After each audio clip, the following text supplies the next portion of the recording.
There's a game within the game that requires a different set of skills. There's no off-season. This is a play as much as you want, whenever you want, Fantasy League. And we don't just play, we are players. We train, and we win. This isn't fantasy as usual. This is DraftKings. Welcome to the big time. Play free with promo code REWARD in our Week 1 event. Get to DraftKings.com.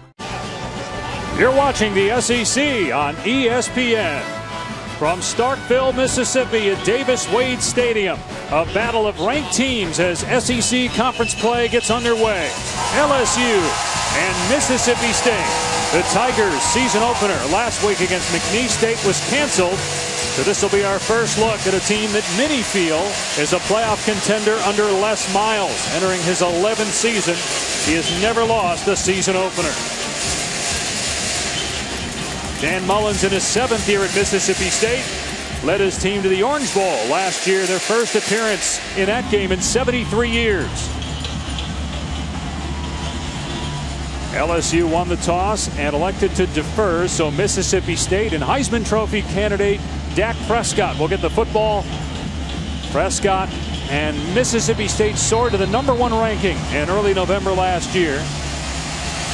They struggled down the stretch, still made it to a New Year's Six game. Not a lot of people talking about them here in 2015. They won their opener last week against Southern Miss.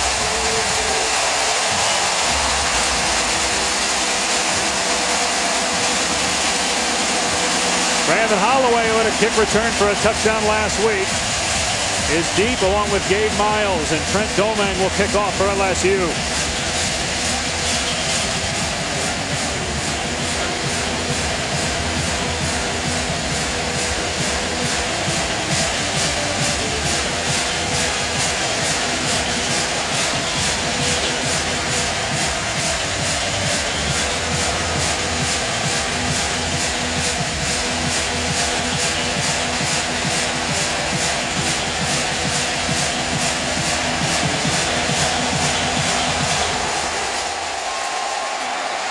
Holloway about 5 yards deep in the end zone, and it will be a touchback. Mississippi State will start on the 25. Dak Prescott graduated last December, holding 18 school records, and he's the SEC career active leader in 8 categories, preseason first team All-SEC, and his coming out party was a year ago in their win in Baton Rouge, almost a year to the day. Prescott had almost 400 yards total offense in that game, as Mississippi State won in Baton Rouge for the first time since 1991. He might be the quarterback in the SEC, Dave, that has the most on his shoulders from the quarterback position, but we know he is the best quarterback in the SEC this year. Got Ashton Shumpert with him in the backfield, and first down at the 25-yard line. To the air, and a short pass that's caught. Near the first down marker is Fred Ross, one of their top receivers from a year ago. He had 5 catches last week in Mississippi State's opener. Just shy of a first down. It'll be interesting to see how much Dak Prescott runs the football in this game. 22 rushes a year ago. He was very effective, but they need to keep him healthy. Here's Shumpert on second down and a yard. Close to the first down. Appears to have it at the 35. To Sean Bauer and Devon Godchaw make the tackle. And the big question with the loss of Josh Robinson and his 1,200 yards from a year ago is, where will the production in the running game come from Mississippi State? Ashton Shumpert has got the first shot. We'll see Brandon Holloway. It's really a 1-2 punch. Shumpert is the thumper. Holloway is the speedback. They got a couple of redshirt freshmen too. They want to get in the game early. Shumpert again, this time running right, and he tried to go up and over a defender and got cut down by Ricky Jefferson, the free safety, after a gain of only a couple on the play. Second down. And Ricky Jefferson is going to need to be busy in this game tonight. He's replacing their all-star in Jalen Mills at the safety position. Fractured ankle early in camp. He needs to make plays on the perimeter against this physical running attack. Second down and 7 after a 3-yard pickup. Now play fake for Prescott, looking downfield. Everybody covered, so Prescott takes off, throws on the run into traffic, and on the redirection, it's nearly caught. It was intended for Darunya Wilson, and then Fred Ross almost got it on the ricochet. but it's 3rd down and 7. And this is where Dak Prescott has been dangerous in his career. Much like a year ago, he rolls left and found Jamion Lewis for a big touchdown. That time it's well defensed by LSU in the secondary. You see true freshman Kevin Tolliver in there, Dwayne Thomas.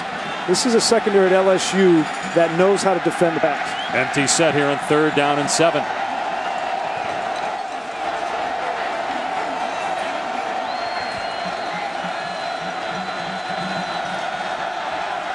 And it's going to be a design quarterback run, and Prescott doesn't get much. Kendall Beckwith, excellent linebacker for LSU, number 2 tackler from a year ago, was there. Yeah, and this is the biggest difference this year. Kendall Beckwith did not play as much in the game a year ago. Watch him all night. He's tracking number 15 in red. Beckwith goes 252 pounds and can run.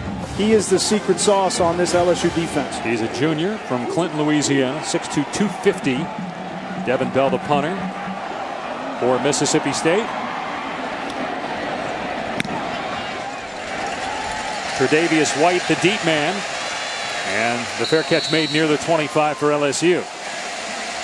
The quarterback for the Tigers is Brandon Harris, Bossier City, Louisiana, and he was highly recruited. He's got a huge arm, played in 9 games last year, just 1 start, and it was a miserable performance, not just for him, the entire team. In a loss at Auburn, he was 3 of 14 in that game. Now, he did come in relief of Anthony Jennings in their loss against Mississippi State and played well in that game. Had 2 touchdowns passing. 2nd career start tonight. And think of the adrenaline that's running through number 6 right now. His first snap in a hostile environment. But he's got some help. He's got Leonard Fournette, a tailback, one of the top overall players in college football, a true sophomore, who rushed for over 1,000 yards a year ago. And he'll get it on 1st down. Fournette wrapped up, but look at him push a couple of defenders past the 30-yard line. He got a defensive lineman that weighs 300 pounds, Chris Jones, on his back, and it didn't matter. A lot of emotion at the beginning of this game. Both teams, I was down the field before the game, fired up, talking back and forth in pregame. Vidal Alexander is the vocal voice on this offense for LSU. They need to settle down the quarterback if they're going to have success early in this game. Fournette got 6 yards on 1st down, so 2nd and 4. See a lot of 2-back set. J.D. Moore is the fullback. Fournette will run behind him, and he is drilled near the 1st down marker. He took a shot from Richie Brown, but Fournette hops right to his feet. It'll be 3rd down and inches here. You're going to see 8, maybe 9-man fronts all night with Leonard Fournette. That's what Manny Diaz, the new defensive coordinator for Mississippi State, he's going to make the young quarterback beat him. He's not going to let number 7 run free, but a big 3rd and short on this first drive. And when they line up on the offensive line, they are huge up front. Plus, they've got a tight end, Dylan Gordon, who's 300 pounds. Then you throw a fullback in there. You got 10 in the box for Mississippi State on 3rd and a yard. It's Fournette, and I don't think he got it.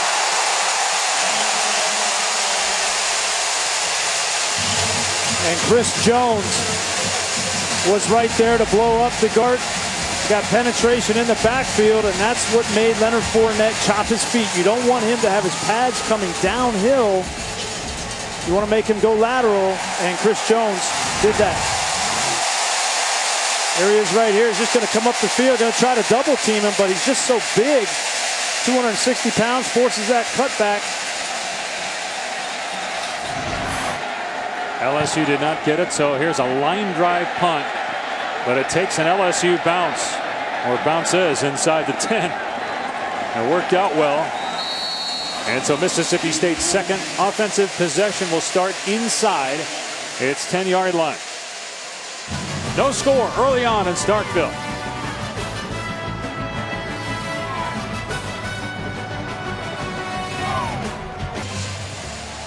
Second possession for Mississippi State on offense, and the Bulldogs have to start from their 9-yard line.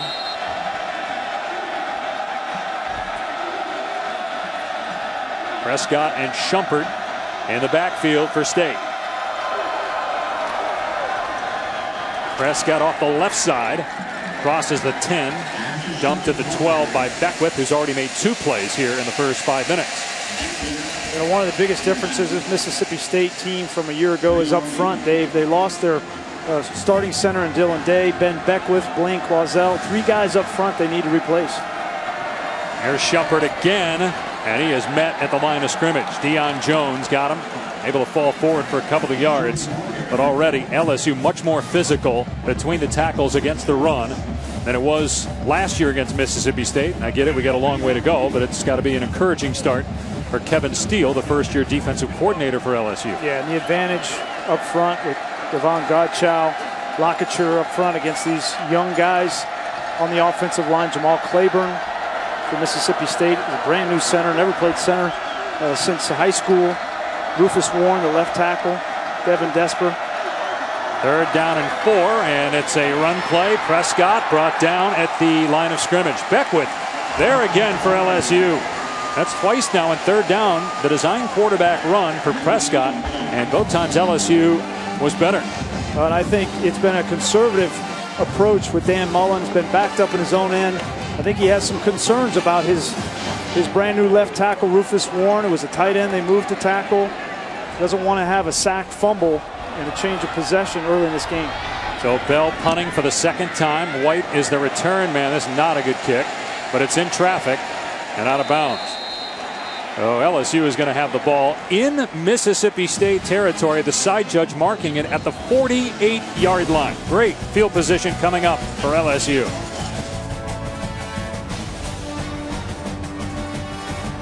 Tonight in Starkville, they set the Guinness World Record for the most people ringing cowbells simultaneously. 5,748 were rung at the same time. Brian, do you know what the previous record was? It's your trivia question of the night. Just take a guess. Just throw out a number. Very low. It's low. 200. All right, 640 in Switzerland. Not sure why, for what occasion, in 2009. Run play, and Fournette is grabbed at the ankles and brought down for a loss by Beniquez Brown. A 1-yard setback. All right, Grease, let's take a look at LSU's Brandon Harris. His plan for success brought to you by Northwestern Mutual. Yeah, 2nd start in his career on the road. You got to handle the environment. The cowbells, it's going to be loud. Everybody's going to be juiced up. He has to keep his head. Then be decisive and accurate on short throws. He loves to throw the long ball, but in this game, he needs to take what the defense gives him. And on 3rd down, he's smart, be accurate, but then also use his feet. That's what people forget, is how good an athlete Brandon Harris is, and he can convert in 3rd down situations. On 2nd and 11, he's going to throw, and it's a high pass, but it's caught by Malachi Dupree. Only a 3-yard gain. 3rd and long coming up. No, Brandon Harris, fellas, he came out of played in a shotgun-based spread offense where all the reads were predetermined. One of the reasons why he came to play for offensive coordinator Cam Cameron was to learn how to play the position. This was a player that couldn't tell you what an over and under front is, should have never played a year ago. He's grown in leaps and bounds and is in a tough environment here tonight. And Luke's, let's see how he handles this. 3rd down and long in an obvious passing situation. On their first drive, they had a 3rd and short and ran the ball. His passes that he threw in warm-up were high, and this one he just throws into the dirt. He was trying to set up a screen to Fournette. There is a penalty flag down. May have hit an offensive lineman.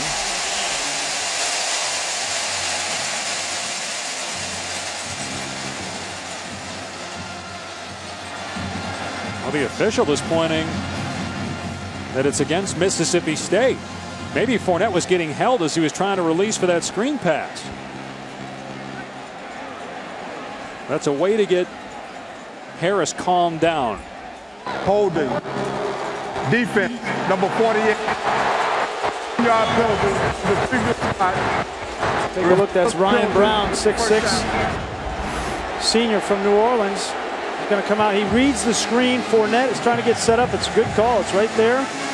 Nowhere to go with that football. Now, I'd love to see Leonard Fournette try to rip through that and get to the outside. That's a good call by the official. So 1st down inside the 40 at the 38 of Mississippi State. They go back with that 2-back formation. Play action pass, and looking downfield, Harris has a cannon. Wide open is Doral. Touchdown, LSU. There's a game within the game that requires a different set of skills. There's no off season. This is a play as much as you want whenever you want fantasy league. And we don't just play, we are players. We train, and we win. This isn't fantasy as usual. This is DraftKings. Welcome to the big time. Play free with promo code REWARD in our Week 1 event. Get to DraftKings.com. Penalty marker down in the backfield, though.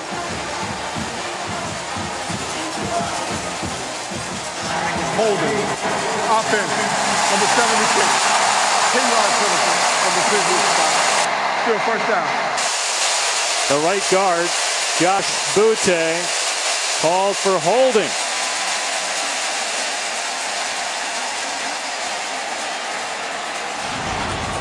Josh Butte is the right guard here. Let's take a look. Hard run action. He comes off, then tries to peel back. Right there is a good look. Richie Brown came through and he just got hooked. A great call. Good eyes by the umpire. Right on top of it. So 1st and 20 at the 48 of Mississippi State. Harris going to hand it off to Fournette. And he spins out of a tackle to the 42-yard line. A 6-yard run for Fournette, and the center, Ethan Posick for LSU, shaken up on the play, lost his helmet. And such an important player on this LSU team. You know, it's not very warm here. We're in the 70s, maybe even in the 60s at this point. Normally this time of year you think cramps when you see a big guy down, but it's not 90 like it normally is in early September.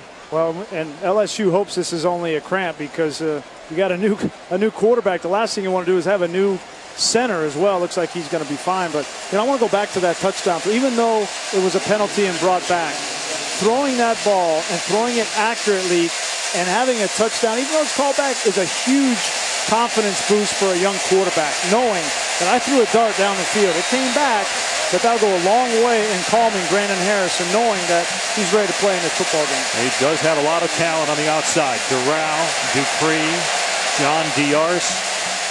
They have a couple true freshmen they like. Jazz Ferguson, Dante Jackson. 2nd down and 15 at the 43 of Mississippi State. Here's Fournette straight ahead.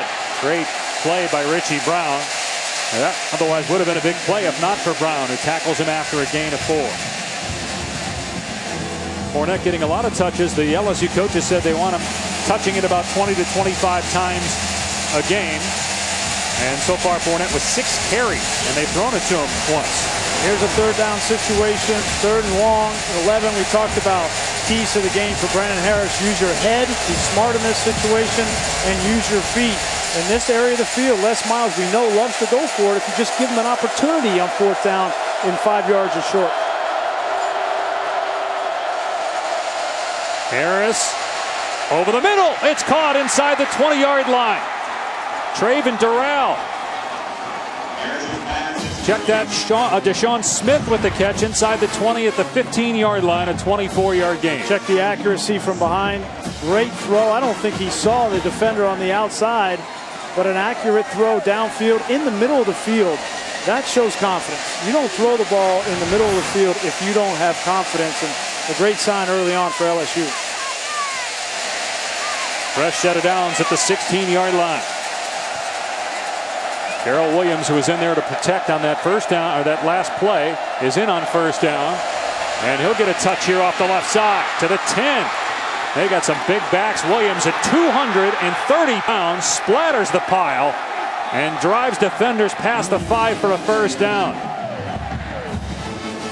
What jumps out when you see this LSU team get off the bus down on the field before the game is how big this offensive line is up front. Take a look. Posick pulls. William Clapp, new left guard, pulls, gets a block on the outside, and then you insert with the fullback at 6'4", 240 pounds, John David Moore. This is a physical run attack. Mississippi State's going to have their hands full all night. Good to see, if you're an LSU fan, that Posick is all right. 1st down and goal at the 5. Williams again powers to the goal line. He'll come up just short. Man, these running backs too for LSU, the coaches are telling us all of them are welcoming contact. I mean, they're running between the tackles or running outside looking for somebody to hit. No fear with these backs as Williams plows to the 1, 2nd and goal, and back in is Fournette. Brandon Harris is coming off the field. Yeah, they got Fournette lining up under center. And now LSU has to call. Well, it looked like they're going to call a timeout. They only had 10 men on the field. Deshaun Smith came on late. Now Fournette in as the Wildcat quarterback, and he leaps over the top. And it's a touchdown. Why not? Why do you need a quarterback to hand off to this guy? Everybody in the stadium knows he's going to get it. Just direct snap to him and take a look at the elevation. Over the top, extends. Impressive opening scoring drive for LSU. And Brandon Harris with that great throw on 3rd down to his tight end, Deshaun Smith. Fournette caps it off. An 8-play, 48-yard drive. And already Leonard Fournette with 7 carries here in the first quarter. Point after makes it 7-0 LSU.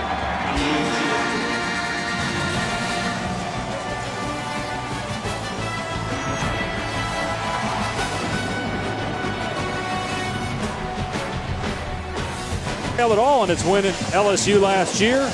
And in the first quarter of tonight's game here in Starkville, the Tigers with a 7-0 lead. And good poise shown by sophomore quarterback Brandon Harris at his 2nd career start. Couldn't have been a better start. You know, they have the long touchdown call back. Sometimes your offense and your quarterback, young quarterbacks, will lose their composure, try to force something. But Brandon Harris comes back, calm, directs the offense. Big 3rd down conversion and gets Fournette in the end zone.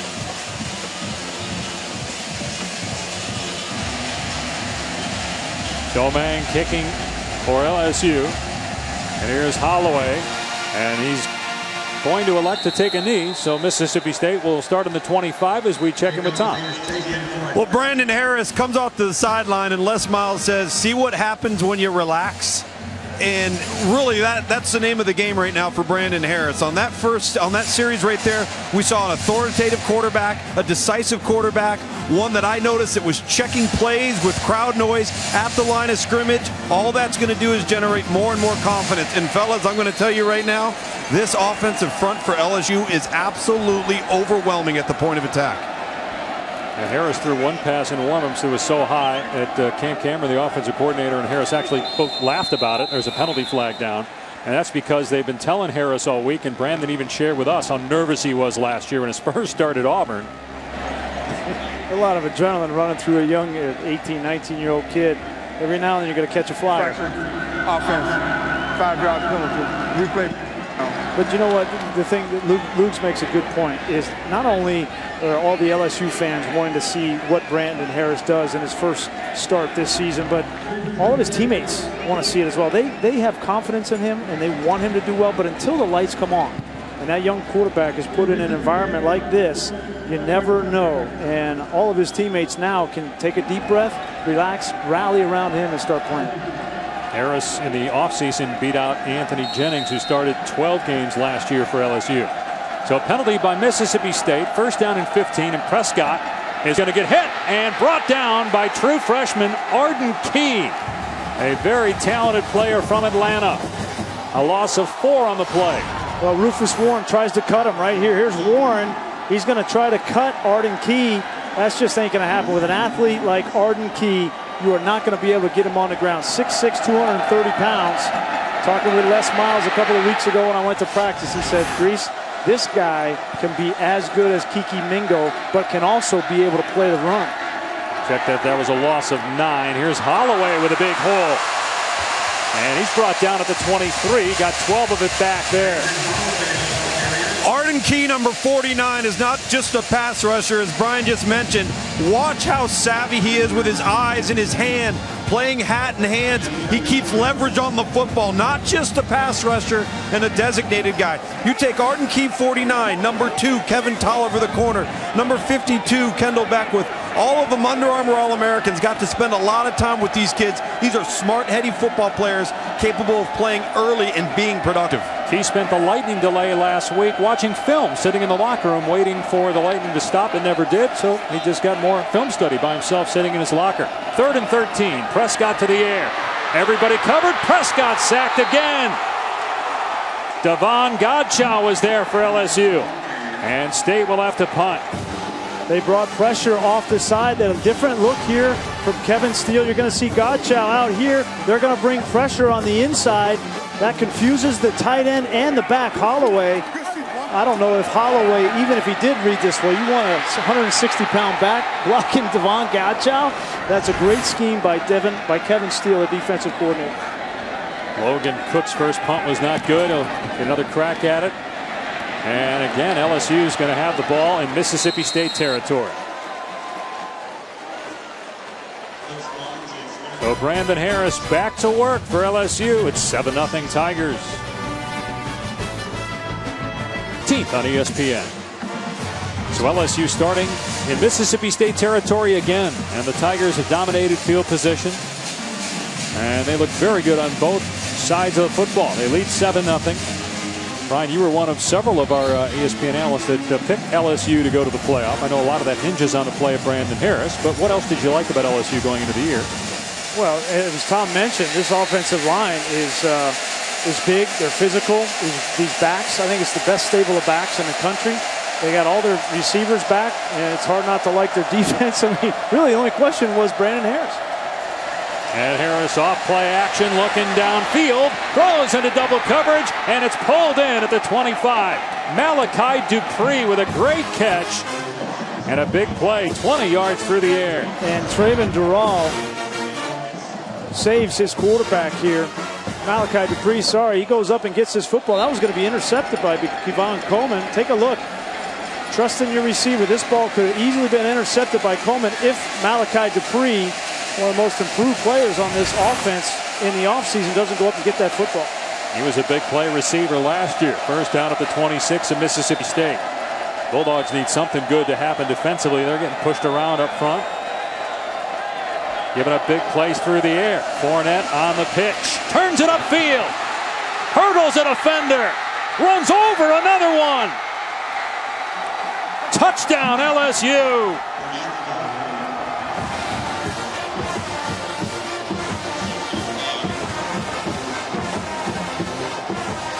The athleticism, the speed, and the power all in one run. No, he does not go down. That knee is up. That's a touchdown, LSU. To have all that in one package, that speed, the power to finish it off, the athleticism not to go down with an arm tackle. That's why everybody's so excited about this young man. And talking with his coaches, the thing that stood out to me was how mature they say that he is. He made one mistake a year ago, and that too early, making that a Heisman pose, right. But he's grown from that, and he's going to have a special year.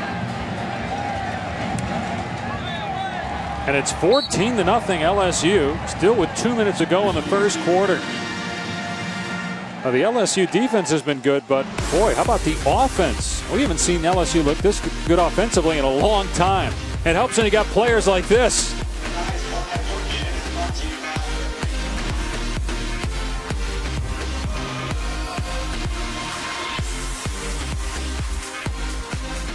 Mississippi State's averaging a yard per play. LSU's averaging about 8 yards per play. Very balanced offense so far for the Tigers as they lead it 14-0 here on the road.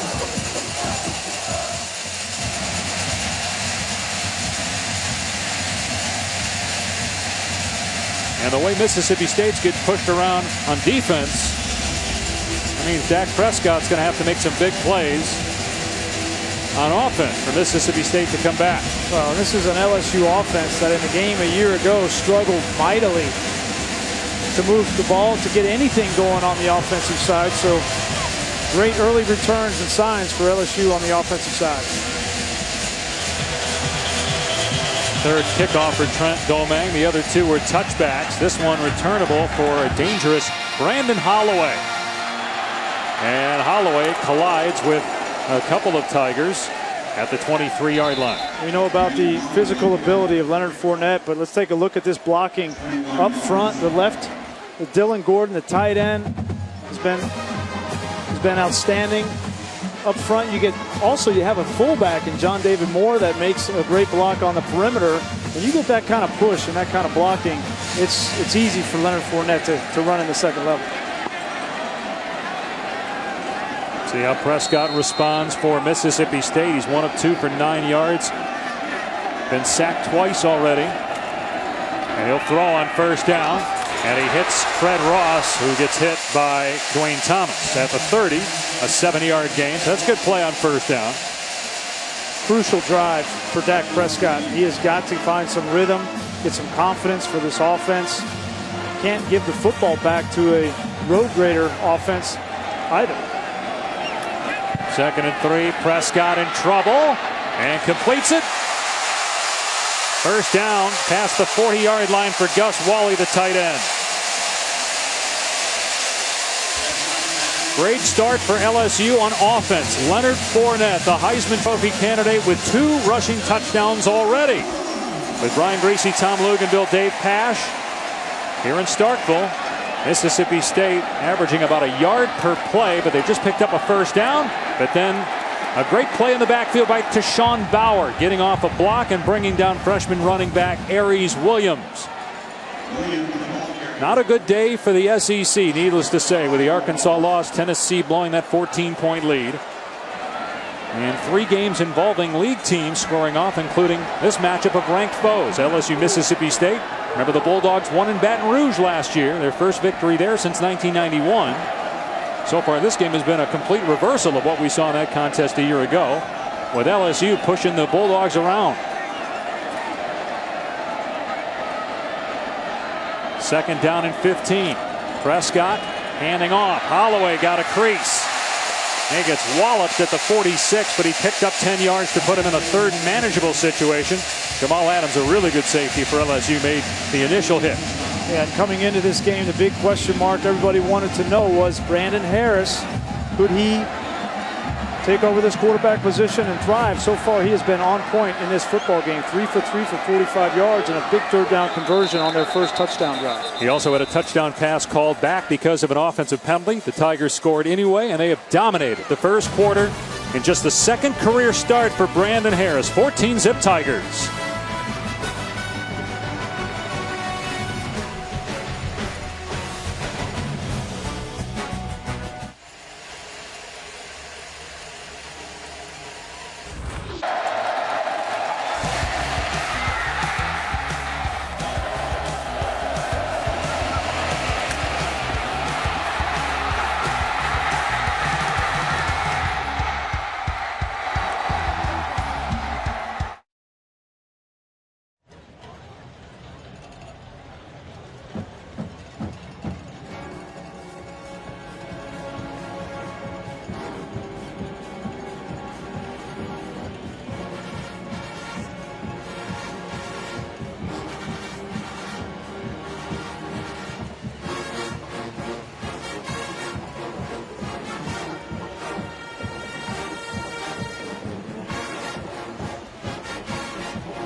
Welcome back to the SEC on ESPN.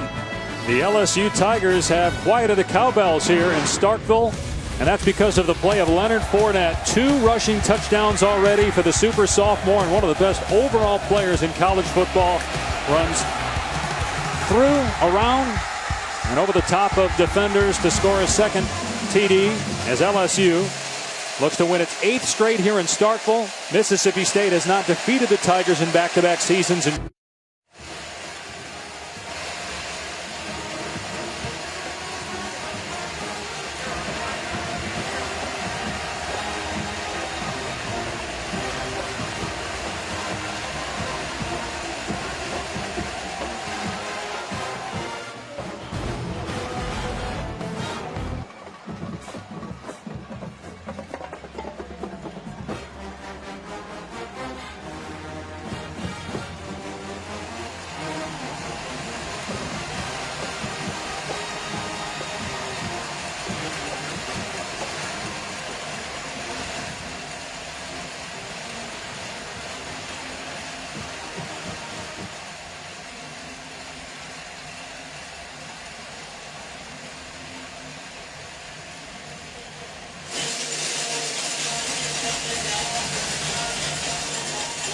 Yeah, gotcha.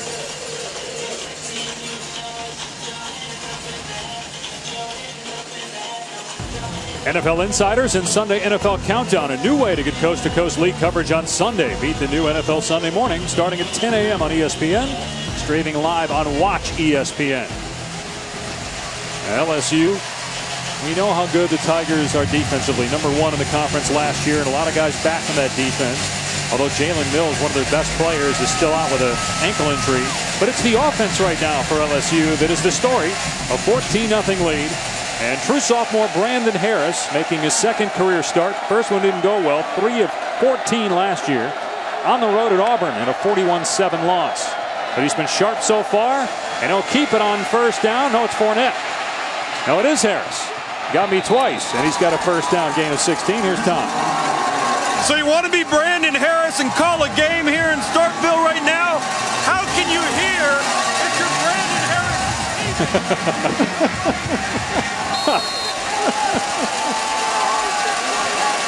Nobody can hear me.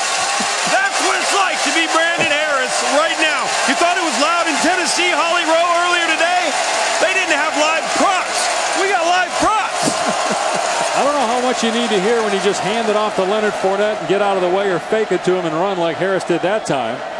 Well, you think that's easy, huh? There's no checking. The quarterback never checks a run play, you know. LSU may not be able to hear, but Mississippi State can't see. Here's Fournette. Shakes a defender, crosses the 40, scoots out of play at the 43. Brian, you played in a lot of tough environments in college and in the NFL. What's it like? It's nerve-wracking. It really is. I mean, and it's loud enough with people's voices. You add in the cowbells, and I know they're supposed to ring responsibly here, but you're always communicating as a quarterback throughout the entire snap, from snap to snap, in between plays. You're trying to get the calls to the offensive. Oh, what a move by Fournette. And he swats a defender after that first spin. A 6-yard run by Leonard Fournette. Fournette, man, what a terrific talent. Sophomore from New Orleans. I'll see your Braxton Miller, and I'll raise you a spin there. 230 pounds. Check it out. It's just wicked. This is a wicked man. If there's a better player, and I don't exaggerate a whole lot, but if there's a better player in college football, you show him to me, because I know the Heisman Trophy has become a quarterback's trophy. There's not a better player in college football than #7 in white tonight. Already 10 carries. Here's his backup, Darrell Williams. And Williams brought down at the 47. It's a 4-yard run. Brandon Bryant on the stop. Fellas, I've been involved in football my entire life, and at ESPN for the last 9 years, we've put together player rankings that have surpassed the 20,000 player mark. And you can find running backs everywhere, but the premium positions are O-line, D-line, quarterback, corner. Leonard Fournette was our #1 ranked overall player, not because he was the best running back. He was the best football player pound for pound. In fact, he might have been our #1 ranked linebacker had he played defense full time. He's wearing that treasured #7 that so many LSU greats have worn. 2nd down and 5. Off play action. Harris in trouble. Scoots out of and gets to midfield, and there's a flag down, but Harris is still running all the way to the 30-yard line. We saw his arm in the first quarter. Now we see his feet here. A couple of great runs. This one might come back. It was thrown at an offensive lineman back at the 37-yard line. Yeah, they're going to get William Clapp coming back. He cut when he was coming back from one side of the field to the other, and you cannot do that. And it's going to erase a great run by Brandon Harris. Also a great decision by Brandon Harris not to force that ball down the field. You know, we talked with Les Miles yesterday. He said, you know, Fournette is great. We love Fournette. Darrell Williams, we like him as a backup. But there are these other two true freshmen we have in Darius Geis and Nick Brossette, who you'll see tonight. Block with other ways. Offense, number 64. 15 yards from the previous spot. Replay second down. It's a redshirt freshman Clapp, and he's going to learn. You can't do this. You can't come back like that and chop. That's a very dangerous play. And A.J. Jefferson, lucky he did not have his foot planted in the ground, but you just can't do that. Just to finish up, though, on the talent, we mentioned Geis and Brossette. So you got four backs. Leonard Fournette has a younger brother in Leonard Fournette, and he's a lot smaller than Leonard, but he's a guy we might see. And then we've already seen some of the talent at receiver. Malachi Dupree has had a couple of catches on passes that were thrown high. Durrell had a touchdown pass where he blew by defenders. That was called back because of an offensive penalty. There's no question this team has talent at the skill positions. It's never been about that. You know, it's been about the quarterback position, and so far so good. First game of the year. Remember their game last week against McNeese State in Baton Rouge was canceled after 8 plays because of lightning. On second down and long, Harris slings it downfield. It's a first down. Malachi Dupree, no. The umpire says it hit the ground, and he did not control it. So it'll be third down. Dupree goes down. He initially had his hands underneath that ball. I'm not so sure that wasn't a catch, Dave. Again, we know the ball can touch the ground as long as the ball does not aid in the catch process. And to me, that looked like a clean catch. I think they at least have to look at it. They have not signaled yet. Hard to tell on that angle. We saw the ball pop up, but did it actually hit the turf? They're not going to, well, they're looking at it, but they're not going to look at it further. Not going to stop play to look at it further. On 3rd and 20, here's Williams, a huge hole. Well, they did stop play at the last second right before the snap. Nobody heard the whistle, and Tom just showed you why a little bit ago on why nobody can hear. Play. On the previous play, the ruling on the field was incomplete pass. The previous play is under further review. It has to be beyond all doubt to overturn it. Watch the ball pop up. The question is, did it hit the ground and pop up or just his arm? I think he's got both his mitts underneath the ball. And again, the important thing is the ruling on the field as an incompletion. There has to be indisputable evidence to overturn that. And to me, looking at that, that looks like a catch to me. But is it indisputable? From this angle, you're going to see. I think that's a catch. I think it's a catch too, Brian. I agree with you. Obviously, it bobbled, but I don't think the ground forced that bobble. I think it was his arm. Yeah, I think his hands were underneath that football. Oh, he made 2 really good catches while you were watching likely the Oklahoma-Tennessee game, folks. You missed a couple great catches by Dupree on high passes. He went low that time. Caught only 14 passes last year, but 5 of them were for touchdowns. We were talking with Les Miles, Cam Cameron, their offensive coordinator, and Cameron was so excited to see what number 15 was going to do in this game. You know, they didn't get to play the game a week ago. Obviously, get some kinks out, but Malachi Dupree has been one of the most explosive and dependable players all fall camp. And when you combine that with Brandon Harris, that's a lethal combination. You're able to run the football with the kinds of backs that you just outlined in Leonard Fournette and an offensive front like this. And this is a really good development for LSU fans to see this offense begin to have balance and click. Great to see Cam Cameron back and doing well. Also received a clean bill of health after treatment for prostate cancer, but he's good to go. Talked with him for a while yesterday. Says he feels pretty good. After review, the ruling is that the pass was incomplete. Well, okay, so you're not telling me if... would have liked him just say the ruling on the field stands. Stands or is, yeah. But again, I think that was a classic case of there not being indisputable evidence to overturn the call on the field. But just to finish up on Cameron.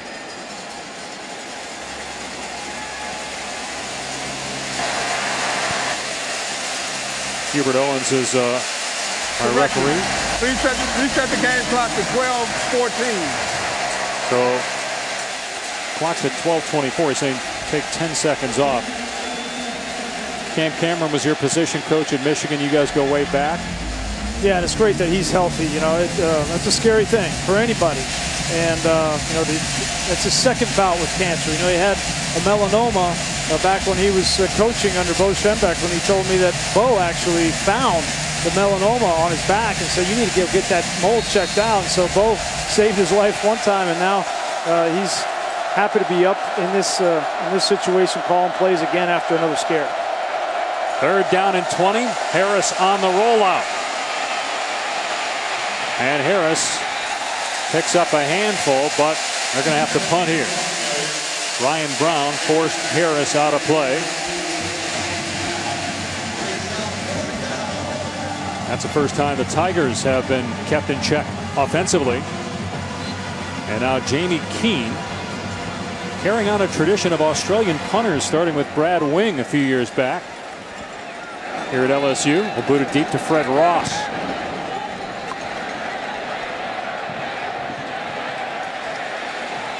And this will work out okay for Mississippi State. And they'll have the ball around their 20-yard line, but Dak Prescott has been hit hard a lot here in the first half.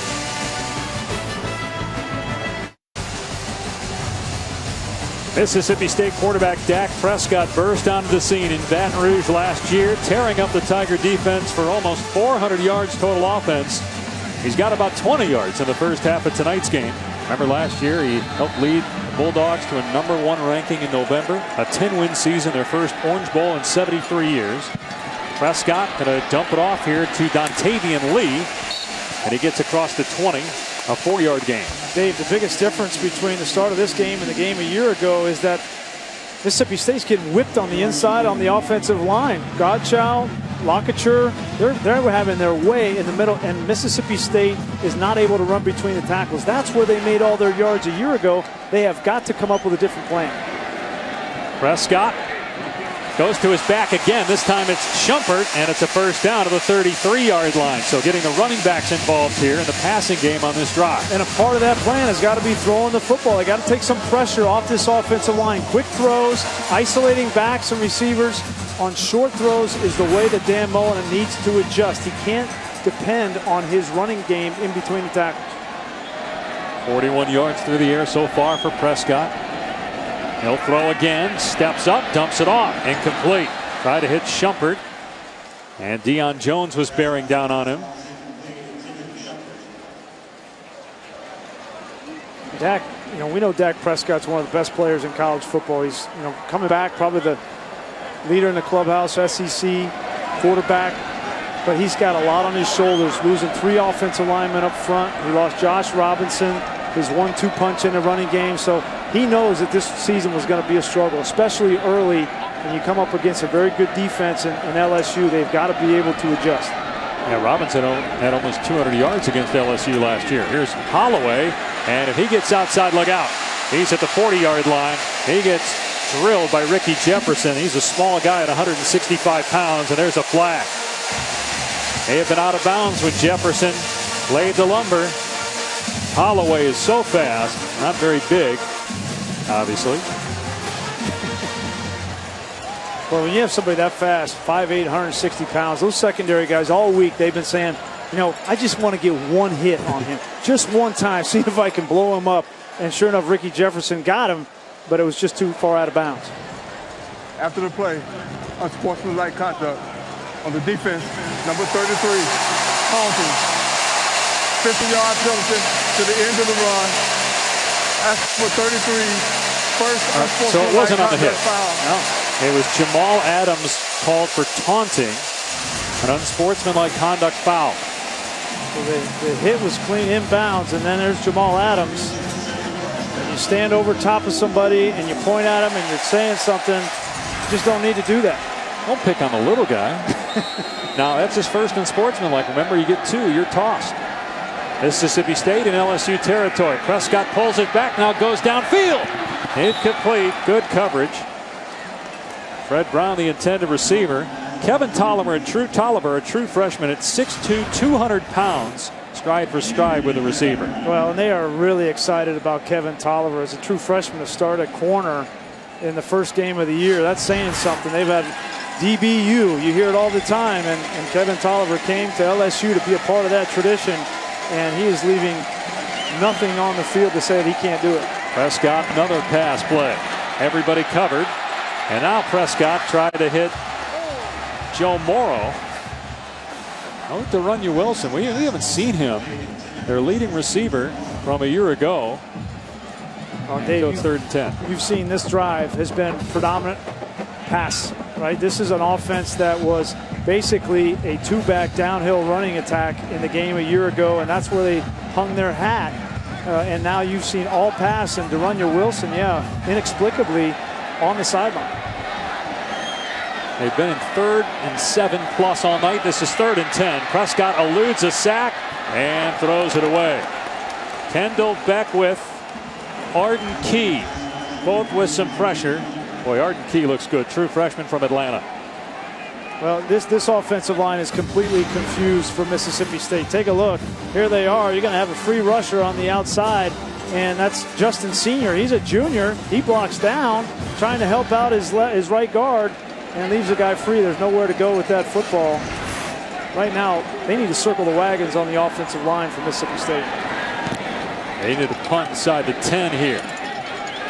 And they'll get one around the 10. The fair catch made by Tre'Davious White. LSU ball when we come back. The Tigers in command of the first half.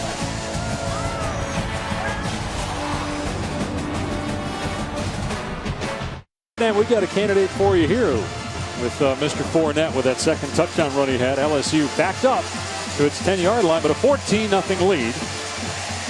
Early second quarter here in Starkville. First time LSU's played a season opener against an SEC team since 2007. That was against Mississippi State also. And the Tigers won 45-0. Here's an end around to Doral across the 20. And he's still going. Doral breaks a tackle. There's a flag down, but Doral is going to go all the way. A 90-yard touchdown run. Flag thrown back at the 27-yard line.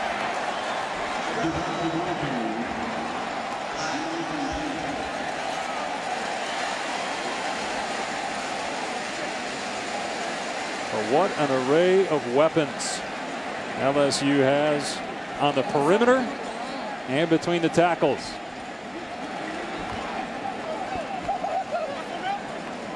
Looks like this is coming back based on the body language from Mississippi State. Offense, number 9, 10-yard penalty from the spot of the foul, still first down. And that's a spot foul penalty. So John Diarse, a wide receiver out there trying to block for Doral. So that's a second touchdown LSU has had called back because of an offensive penalty in this game. John Diarse locked up on Tevez Calhoun. He's got the jersey, and Calhoun can't even get off. You got to let him go. I mean, it's not, you're not getting the extra points for pancake blocks at the wide receiver position. You got to be smarter than that. And John Diarse in his second year as a sophomore will continue to learn. Well, what's going through the head of Manny Diaz right now, the defensive coordinator who's back at Mississippi State after some time at Texas, last year at Louisiana Tech. They already got 14 points. They've had 2 other touchdowns called back because of penalties. Well, he's saying we've been put through the road grader. We have to find some way on the defensive front, the front 7, to match the intensity of this run attack. Here's Fournette, and they bottle him up for the first time, and down he goes. Chris Jones was there first, no gain on the play. And that's exactly what Chris Jones is trying to do. He's trying to inject life into this stadium crowd and this defense. Hasn't been fair for Chris Jones. His offense hasn't helped him at all. There he is right here, but he's got the talent. If anybody on this Mississippi State defense has the talent, he pushes Vidal Alexander, who's a pretty good tackle, pushes him into the backfield and makes a negative play. So second down and 3. And they're going to put Harris in the gun with Fournette. Harris to the air. 4-man rush. Harris going down the sideline. Overthrown. Tried to hit Doral. Well covered by Will Redmond, one of the best senior corners in college football. The shape of the SEC being formed early with 3 conference games today, including this matchup of ranked foes at Davis Wade Stadium. A lot of people high on LSU coming into the regular season. Many people down on Mississippi State, given the fact it lost so many guys from last year's 10-win team. So far, those prognostications have played out correctly. LSU looks terrific. Mississippi State not so much, but a lot of time left. 3rd and 3 for the Bulldogs on their 18. And Williams kind of pick a hole, finds it. A first down out near the 30-yard line as LSU continues to gain momentum with its running game. Good missed tackles on the second level. Brandon Bryant had a chance to take a look. It's just a simple pitch, power. 3, 4, 5 guys up there. Richie Brown a chance. Then that's Bryant right there, missed tackle, and Chris Jones has to make the tackle on the backside. But look at the pop that Gordon, the tight end, has coming off the ball. It's all about pad level, Dave. And right now, LSU is establishing their dominance with the pad level, and they're coming off the football in unison. First down on the 29-yard line. Williams hit in the backfield and driven down. A loss on the play. Richie Brown there for Mississippi State. But you got an LSU team that is so big on the offensive line. Then you add a 300-pound tight end. A fullback. We don't see fullbacks used a lot in college football. And all their running backs are 220 plus. and then they've got speed on the outside with Dupree and Duvall. I mean, this is we knew coming into this season that this LSU team was going to be very talented. In fact, one of the most talented in the SEC conference. The question was the quarterback position. That was Gordon, the 300-pound tight end that went to the sideline. Harris throwing it out in the flat to Doral, and that's well defended by Mississippi State at the 30-yard line. J.T. Gray was there. So is Tevez Calhoun, who Mississippi State really needs at corner. He missed last week with an ankle injury. 3rd down and long. And as bad as it's been for Mississippi State, down 14-0 through a quarter and a half, it's still just 14 points. And now you get a 3rd and 10 situation, and you still have Brandon Harris. I would come after him right here. I would try to force something, create a momentum shift in this game if you're Manny Diaz. Now, we haven't seen many blitzes, if at all, in this first half. 3rd down and 9. On the 30-yard line. Keep an eye on Will Redmond in the slot. And a timeout by LSU. The play clock was at 1. 2 remaining for the Tigers. We're midway through the second quarter. LSU leading 14-0 over Mississippi State.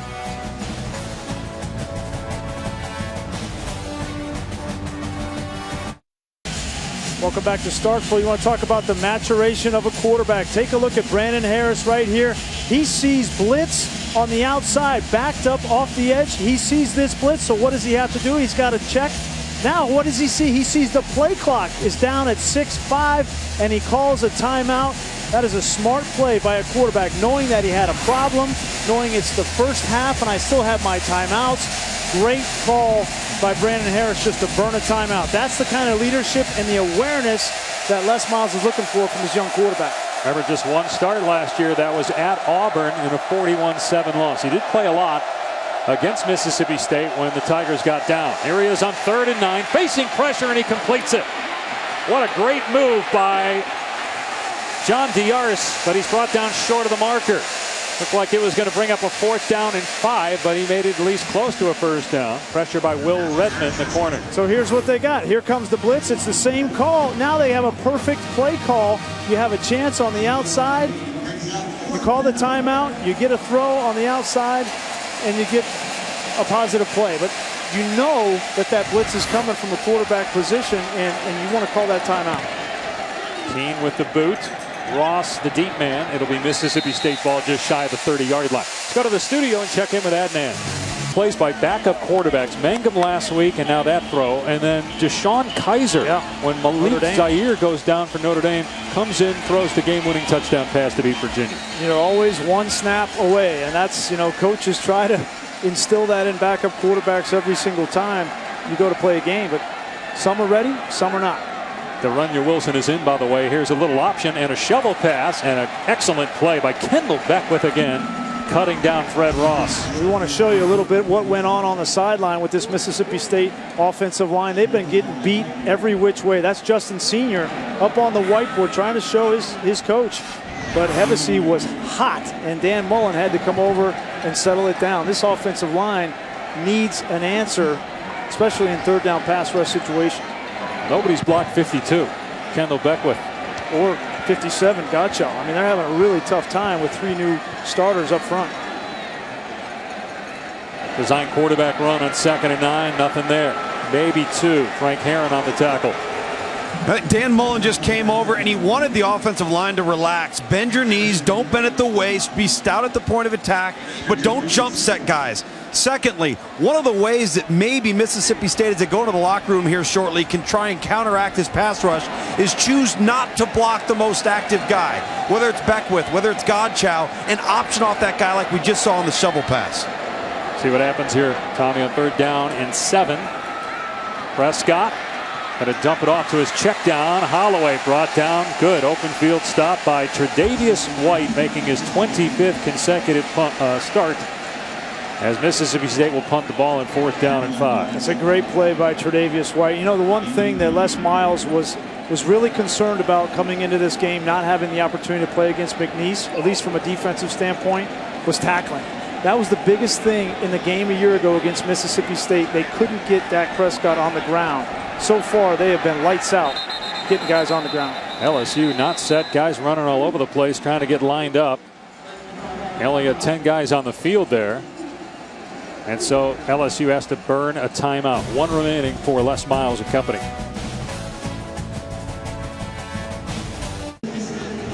Back in Starkville, a place where normally the cowbells are ringing so long and loud that nobody can hear, but been a quiet night so far. LSU has dominated play, and now Mississippi State forced to punt on 4th down.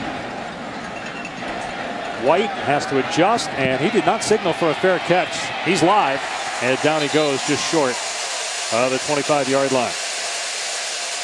They pass Brian Gracie, Tom Luganville, and we're just getting a feel for who's good, who's not in 2015. But I think it's pretty obvious LSU's got some talent. Well, there's no question. The question was the quarterback position. Brandon Harris, you know, you got to give him credit coming into this kind of environment with the noise, the way that he's handled himself early, especially on 3rd down situations. He's taken his shots down the field. He's checked the ball down. But you really have to continue to wonder at Leonard Fournette and his ability in this running attack is going to be formidable. He's terrific. And one of the best players in college football. You say that he is the best player in college football. Hard to argue. And here he is off the right edge. An excellent play by Kendrick Markin. Now they're starting to tackle Fournette. Earlier in the game, they were whiffing and getting shoved and stiff-armed and hurdled. They bottled them up now here in the 2nd quarter. Well, Manny Diaz is saying, listen, I'm going to have as many guys up around the line of scrimmage as I need to have to stop this running attack. And if this offensive line has been so physical coming off, if I need more bodies, then that's what I need. But I can't let them continue to run the football with the kind of success they had in the 1st quarter. Now they go 2 back again. This worked a lot in the 1st quarter, just handling it between the tackles. We'll see on 2nd down and 9. Fournette with more out there blocking, tries to cut it back, and he's greeted after just a 2-yard pickup by Beniquez Brown.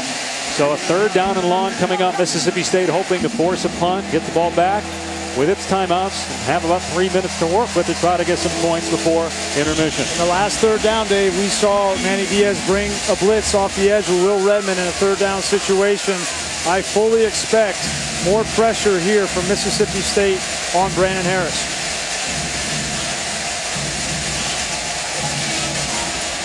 By the way, Darius Geis, a true freshman, is in the game at running back. First time we've seen him tonight. They're going to throw it to him. That pass overshot, incomplete by Brandon Harris. So it's 4th down, and LSU will have to punt.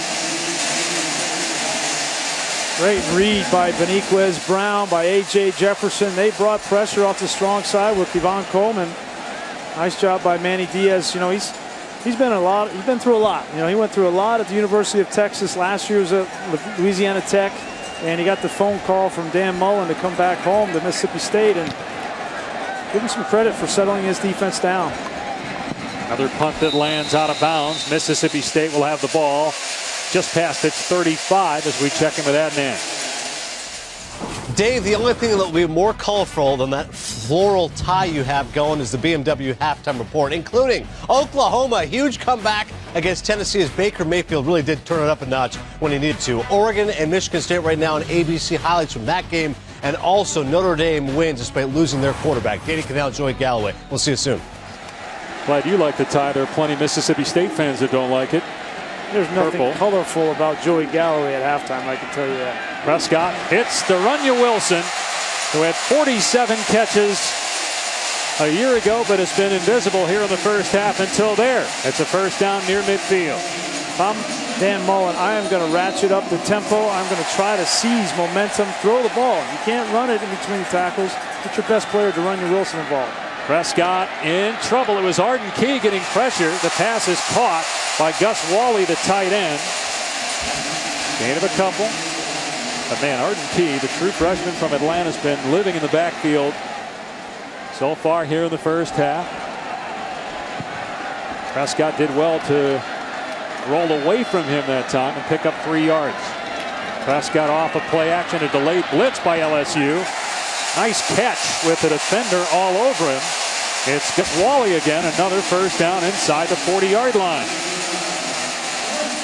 Great catch by Wally. Had the size advantage over Tolliver.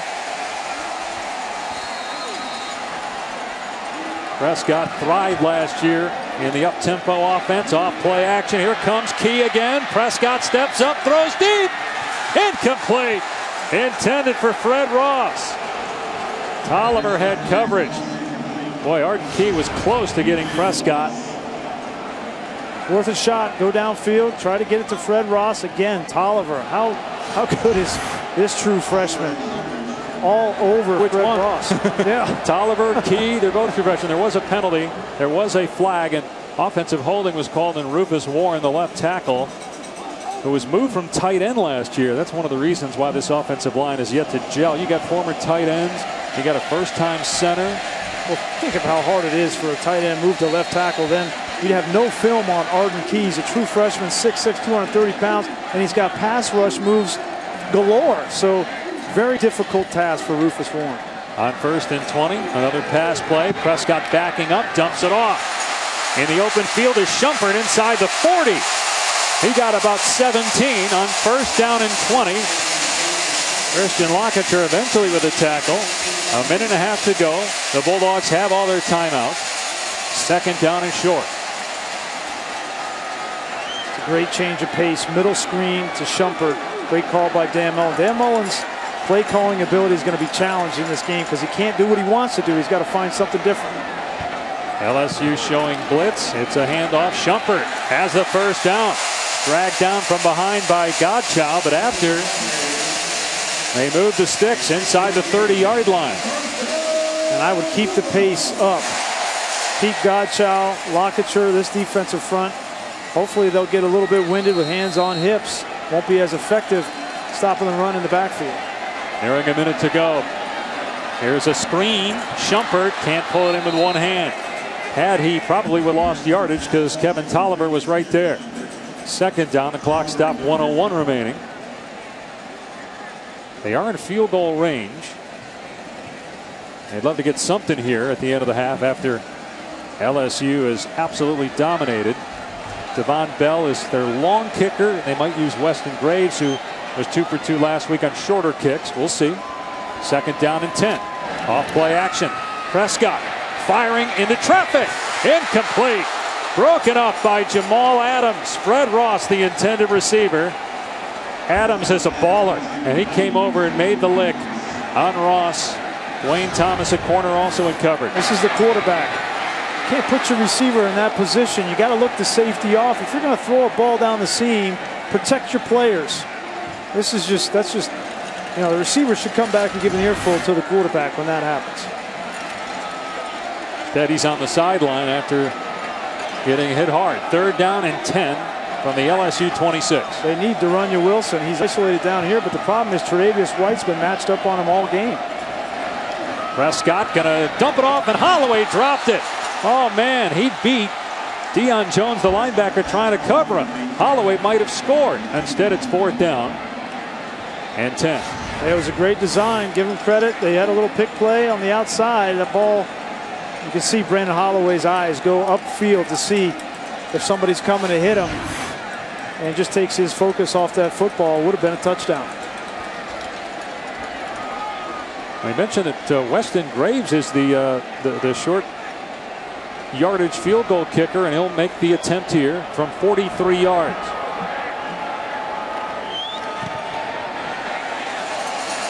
And the kick is good to get Mississippi State on the board with 43 seconds remaining in the half.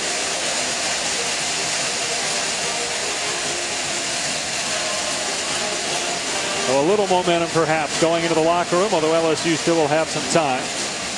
And the Tigers will get the football to start the second half. Look at this week's college football rankings brought to you by Capital One, the AP Top 10. We had upsets today in college football, and almost a shocker. We had Auburn last week. What is going on with Jeremy Johnson? 2 games in a row. A guy that people thought would step in easily for Nick Marshall and keep Auburn in championship contention throughout the year, but he's played poorly. Yeah, I mean, you asked me what's going on with him. I think he's finally got his chance, and he's squeezing it a little bit too tight. He's trying a little bit too hard. He's trying to make plays down the field a little bit too much, and he's not making good decisions. He's forcing the ball. He's not seeing the field real well, and you know, this week will be an interesting week in Auburn, Alabama, with Gus Malzahn and preparing for what looks like to be a very good LSU team. That game is in Baton Rouge next week. See Prescott's numbers, but rarely has he been able to just stay on his spot, throw the ball. He's been moving all night. Sacked a couple times in the first quarter. Seems like that offensive line has settled down a bit, though, for Mississippi State. That one hammered into the ground and scooped up at the 35-yard line. Lamar Lewis, a linebacker, showed pretty good hands. So LSU actually has decent field position at its own 40. 38 seconds left and a timeout. Yep. What do you expect? Well, if I'm Cam Cameron, Les Miles, I'm going to give my quarterback a shot. If for nothing else, Dave, to send a message to him that I have confidence, supreme confidence in him. You're going to need him in these kinds of situations throughout this season, and he's played well. He's given you no reason not to give him an opportunity here at the end of half to take a shot downfield with a timeout to try to get in field goal range. Started 3 for 3. Had a great pass to Traven Durrell for a touchdown called back because of a penalty. There's Cameron, 3rd year as the offensive coordinator. First down for the LSU 39. Fournette is in the game, so even just a handoff to him that you think might go for 2 could be a big play. Off play action, Harris steps up and finally goes down. Looked like he might try to throw while he was in the grass. He's sacked back at the 33, and that might do it. He almost made a big mistake and pulled it back down, knowing that it's no big deal for me to throw this football away, because if I take a sack, clock's running, and we go in at halftime. So you can see, this young quarterback thinking his way through all these situations, and I think Les Miles will be happy with the way he played in the first half. LSU leads Mississippi State, and the Tigers will get the ball to start the second half. It's 14-3 LSU. Time now for Edna and Burt and the BMW halftime report.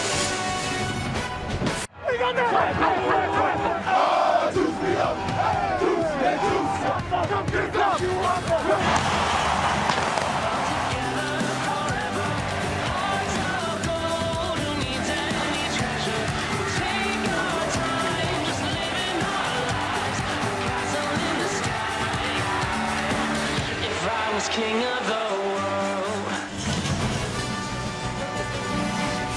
Welcome back to the SEC on ESPN. LSU trying to win its 8th straight game in Starkville. This is a season opener for the Tigers after their game last week was canceled because of lightning. No preseason needed. They look pretty good in that first half. 14-3. Dave Pasch, Brian Greasy, Tom Luganville. Mississippi State was the best offense in the SEC last year. but in the first half, only 109 yards. Well, the biggest difference from the game a year ago in this game is been the play in the trenches. Is this offensive line manhandled LSU. Take a look, last year's game, there's no Bach defender, and up front, Beckwith, Dylan Day just had their way, and Prescott ran for over 200 yards in between the tackles. This game, same look, but take a look at the difference in the physical nature of LSU on the defensive line. Pushing Rufus Warren into the backfield, they're getting penetration and not allowing that same look for Dak Prescott. You see, there's the difference. There's nothing else you need to see other than in between the tackles is where he made his hay a year ago, and tonight there's been absolutely nothing. At only 88 yards passing, 11 of 20. He has thrown a touchdown pass in 15 consecutive games. That's the second longest active streak in college football behind Trevon Boykin. LSU will get the ball to start the third quarter. And here's true freshman Dante Jackson to the 24-yard line. Let's check in with Tom Luganville. Well, we heard Brian talk about the trench play for Mississippi State. Dan Mullen's actually very encouraged coming out of halftime. He said there were a lot of mental mistakes, a lot of busts, led to unblocked defenders. They just got to clean things up, relax, and play. He felt very, very good about the optimism of the locker room. Now, from a defensive perspective for Mississippi State, keep an eye on number 26, Kendrick Market, and how they're going to work him down into the box as that extra man for run fits, and see if LSU can open things up to maybe create some lanes in the run game offensively and a little more balance. Mississippi State really bottled up LSU in those last 3 series of the second quarter. You know, Tom, it's a good point with Kendrick Market. He is coming off of an Achilles injury that he suffered in last year's Egg Bowl. It's been a miraculous return, really, for Market to be back and starting this season healthy, but it's a tough ass to stop Leonard Fournette in the open field. Fournette passed the 25 at only 2 yards. He's averaging 4.5 yards a carry, but in the first quarter he was around 7 yards a pop. Keep in mind, too, Brandon Harris, the LSU quarterback, this is his second career start. He's looked very poised for the most part tonight. He's a true sophomore. His only start last year on the road at Auburn, he played poorly. The entire offense was miserable. They lost 41-7. See, his numbers not great, but he did have a touchdown pass called back because of an offensive penalty where he made a great throw to Traven Durrell. How about poor Durrell? He's had 2 touchdowns called back, a bomb, and a 90-yard touchdown run that was called back because of an offensive penalty. Got a stoppage of play here.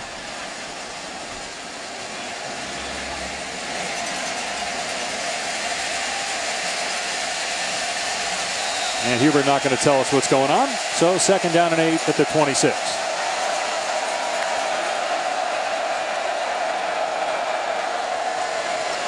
Fournette, gutter step, finds a hole, but then it closes because of Richie Brown.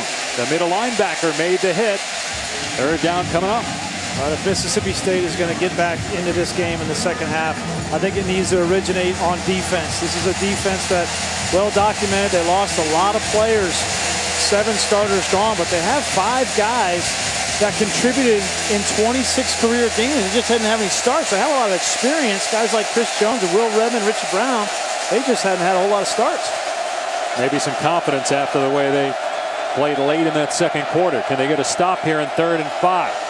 They're going to rush 4, and the pass is complete to the tight end Colin Jeter, but he was covered beautifully. Beniquez Brown over there to make the stop, and so LSU goes 3 and out to start the 3rd. You want to talk about establishing an attitude. Take a look at Chris Jones. He's going to come right here, right in the middle, over 64, the guard. This is just power and explosion, and affects the throw from Brandon Harris, but I think Chris Jones is not going to be ready to play in the second half. We'll see if they can match the intensity of this offensive line for LSU. Now can Mississippi State do anything on offense? The defense has calmed down. Here's Ross on the punt return. Makes the first man miss. Ross gets rid of another defender, and they can't bring him down. What a return. And the cowbells are ringing now here in Starkville.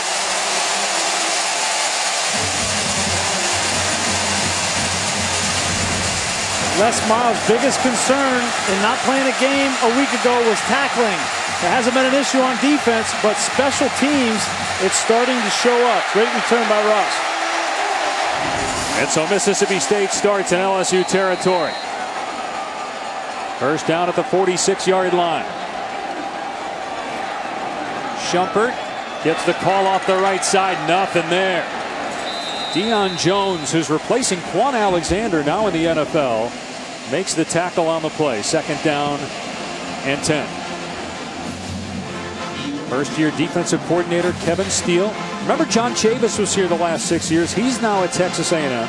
Kevin Steele was an assistant at Alabama, former D coordinator at Clemson. He's now in charge of the Tiger D. Prescott with time, everybody covered. Prescott hit, and the pass broken up. Intended for Ross. Ricky Jefferson on the deflection. Third down. It's been a lot of man coverage in the secondary and not a lot of windows, and then the pressures really come from the edge. This time to Sean Bauer. It's been Arden Key. It's been Devon Godchow. You have to be really encouraged if you're LSU, Kevin Steele, and Ed Orgeron. He's whipping up this defensive line to get pressure on the quarterback. Third down and 8. They're going to spread it out and go 5 wide. Prescott has De'Runnya Wilson for a first down. Maybe the best protection of the night. Wilson keeps running. He says he never went down. He's claiming he landed on a player, but they rule him down at the 34-yard line. It's a first down, though, for Mississippi State. That's a good read by Dak Prescott. Finally got his zone and just found De'Runnya Wilson in the soft spot. His elbow clearly goes down there. They got to get De'Runnya Wilson into this game. You know, he was on the sideline in the first half for a little bit. He was only targeted 3 times, had 1 catch, and Tre'Davious White's had his number. Shumpert, nice move in the hole. And we talked about the size of the LSU backs. Ashton Shumpert is 6'2", 218. He had 8 carries last week. Fumbled on the goal line against Southern Miss. Didn't let it bother him, though. Had a solid game, averaged about 5 yards a carry, and he's starting to get going here now. Got 4 yards there, 2nd and 6. Well, this running attack for Mississippi State without Josh Robinson needs to be the thunder of Ashton Shumpert and Dak Prescott, and then a little bit of lightning with Brandon Holloway. Prescott pulls it back, fires to Wilson. Oh, what a grab! His body was going to the middle of the field, and somehow his hands flashed to the sideline, and he pulled that in. Wow. He's just so big at 6'5", and he's so physical. You get the ball around De'Runnya Wilson, and he's going to make the play for you. But one-on-one on Tre'Davious White, and finally wins. Shumpert on first and goal at the 9, dragged down by Ricky Jefferson, a safety firing in there to make the tackle. And that's a good adjustment by De'Runnya Wilson and his quarterback, knowing that, you know what, I'm not the fastest wide receiver out here. I'm probably not going to run by Tre'Davious White, but I'm just going to get down there and you throw it on my back shoulder and we'll make a play. Wilson so talented. They'll keep it on the ground with Shumpert and Lockature on the stop. There's just nothing. There's nothing in between the tackles. That time Lockature breaks a double team. So I keep doing it. Yeah, I wouldn't. You got to throw the football, and maybe they keep doing it because you know what? It was so successful a year ago, but they had 3 other offensive linemen up there that were able to block these guys. It ain't working tonight. 3rd and goal from the 6-yard line. Think about throwing one up to De'Runnya Wilson at the bottom of the screen. And that's what they're going to do. Wilson leaps, and it's incomplete. Tre'Davious White had good coverage. Ball was short, David. Ball was short. If that ball is thrown to the pylon on the outside, then that could be a touchdown. But that ball, Dak Prescott knows it. He wanted to push that a little bit further. See how he brings White into the equation. He's got 5 yards to the outside. Give him a chance. And so it's 4th down, and here comes Weston Graves. Try to make it a 1-score game, but you got to be disappointed if you're Dak Prescott to get all the way down the field and then you're stuffed on 1st and 2nd down. But they get points. Graves puts it through to make it 14-6 LSU.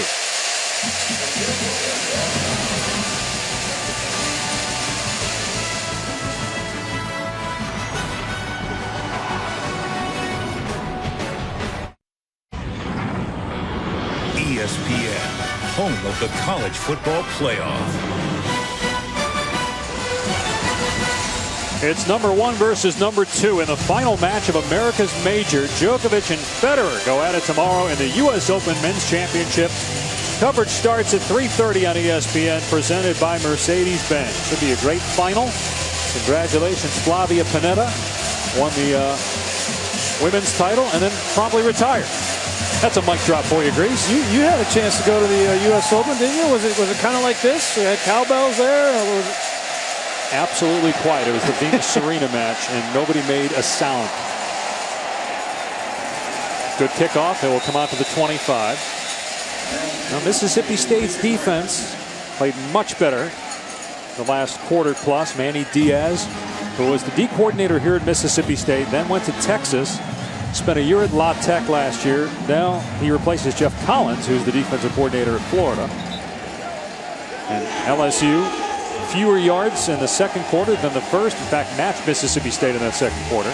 And only 7 yards on their first possession. Had to punt after a 3-and-out. Yeah, this is a defense that has talent. They just need some time to gel.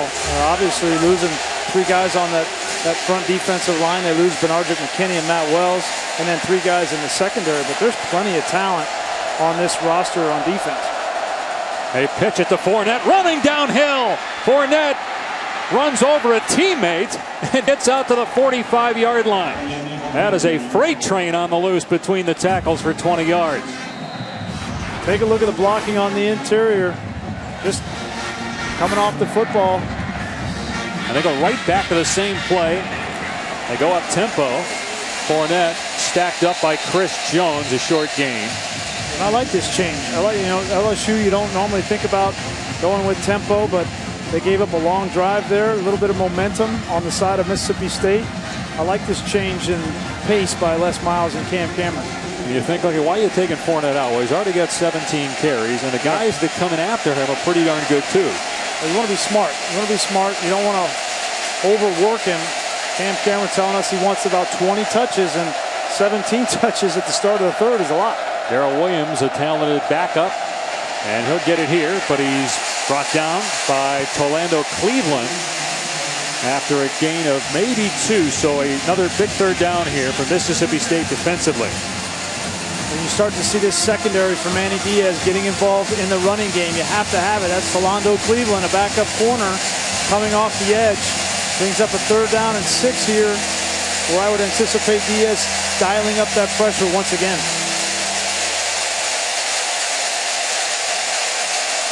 Brandon Harris is 6 of 9 for 58 yards passing in his second career start. Got Williams back there to help protect. Harris from the pocket, and Doral tripped up after he got the first down to the 41-yard line.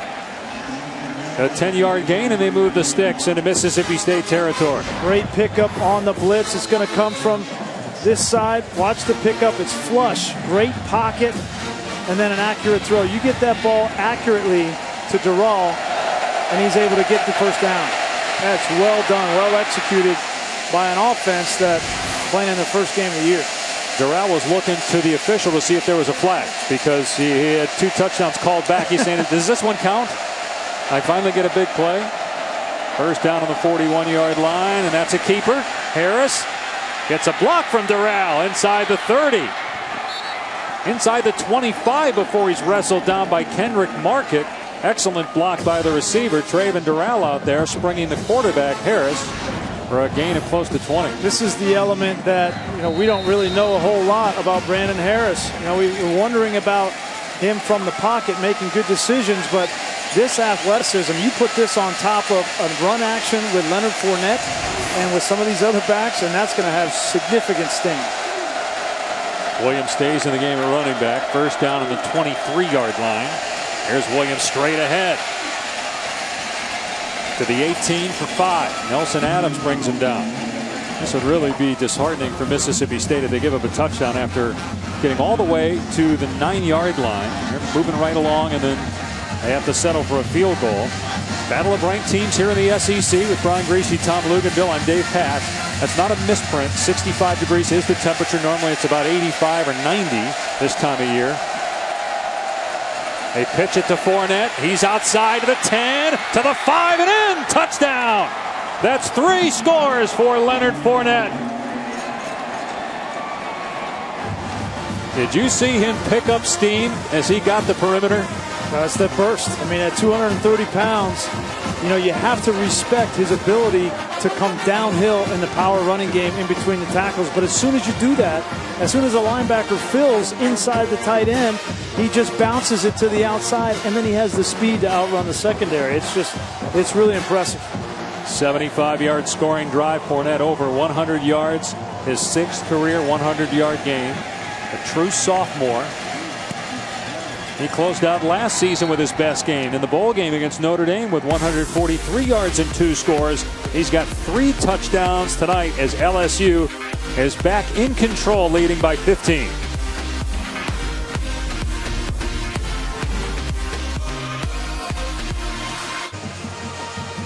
Good old-fashioned power football from LSU. You have to respect, this is the traditional power play. You have to respect that if you're Mississippi State. But look right here. Everybody is crashed down inside, and then the speed of Leonard Fournette to the outside. That is very difficult to defend. You have to respect his power, but then he just beats you with the speed. The first half we saw a lot of deep handoffs. Now they're just pitching it to him. Saw that several times. What does that do differently for the back? Get him the ball as fast as you can so that he can keep his eyes on the linebacker and see those cuts, right? And boy, he did on that drive. He's spectacular. Returnable kick here. Holloway had a kick return for a touchdown last week. And look out. Oh, excellent play by Dante Jackson at the 27. Here's Adnan. All right, Dave, thank you very much. An update on what's happening with Oregon and Michigan State over on ABC. This is Vernon Adams completing to Byron Marshall. Adams with 309 yards passing, 1 touchdown and 2 picks. However, only 1:06 left. The clock is ticking on the Ducks. Dave? Battle of top 10 teams there. We've got a pair of top 25 teams in this game. Mississippi State was unranked going into the season. And then after last week, moved into the rankings. Was number 1 at one point last year and ended up winning 10 games. They were number 1 for about a month. Went to the Orange Bowl for the first time in 73 years. 10 regular season wins for the first time in school history. And you think back to that great year a year ago was built, you know, on a solid offensive line. You think back to the end of 13 when they were 4-6 and had to win on the road at Arkansas in overtime. That team was really built from the inside out, and they're struggling right now to find that. Fred Ross on the catch, brought down by Deion Jones at the 32-yard line, so they get a handful. And Dak Prescott knew when he came back. You know, there were rumors about the NFL. I don't think, you know, in talking with him, he really didn't feel like he was going to, as you see, a little swing pass out. He wasn't really thinking about going to the NFL because of the way they finished a year ago, losing 3 out of their last 4 games and really being embarrassed in that Orange Bowl. He wanted to come back and he wanted to finish the job, and he knew it wasn't going to be easy. He knew that, you know, playing against defenses like this in the SEC with 3 new guys up front was going to be a challenge. I give him credit for being a leader, and there will be no quit in 15. 3rd down and 5. Prescott gets hit, got hit up high and throws it away. Devon Godchow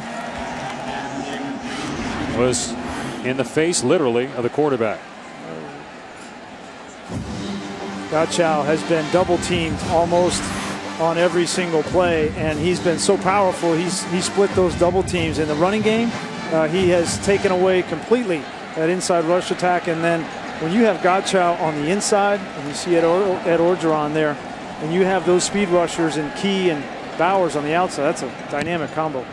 A needed punt from Bell, and White takes a seat as he makes the fair catch near the 30-yard line. 6-minute mark in the 3rd quarter. LSU leads by 15.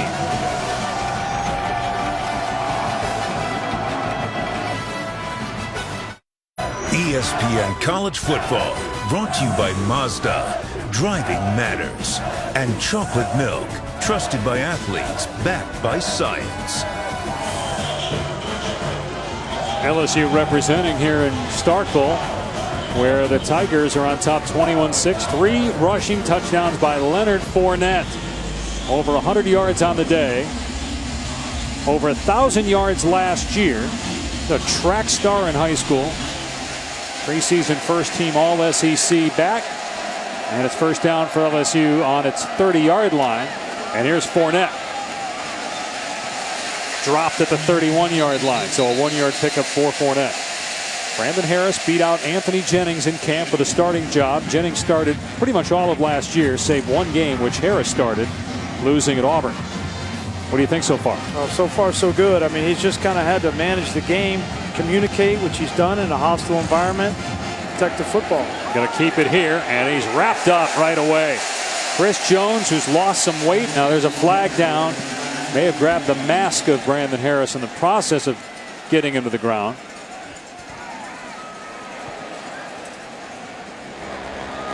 Personal foul, face mask, defense, number 88, 15-yard penalty, automatic first. I said Nick James. I think he meant 98 Chris Jones. Let's see. Well, Chris Jones has been a force in camp. You see his hand gets up there on the face mask. It's a good call. But you know, Chris Jones has been their most improved player in camp, and he's really taken on a leadership role. He's lost, as you said, some weight.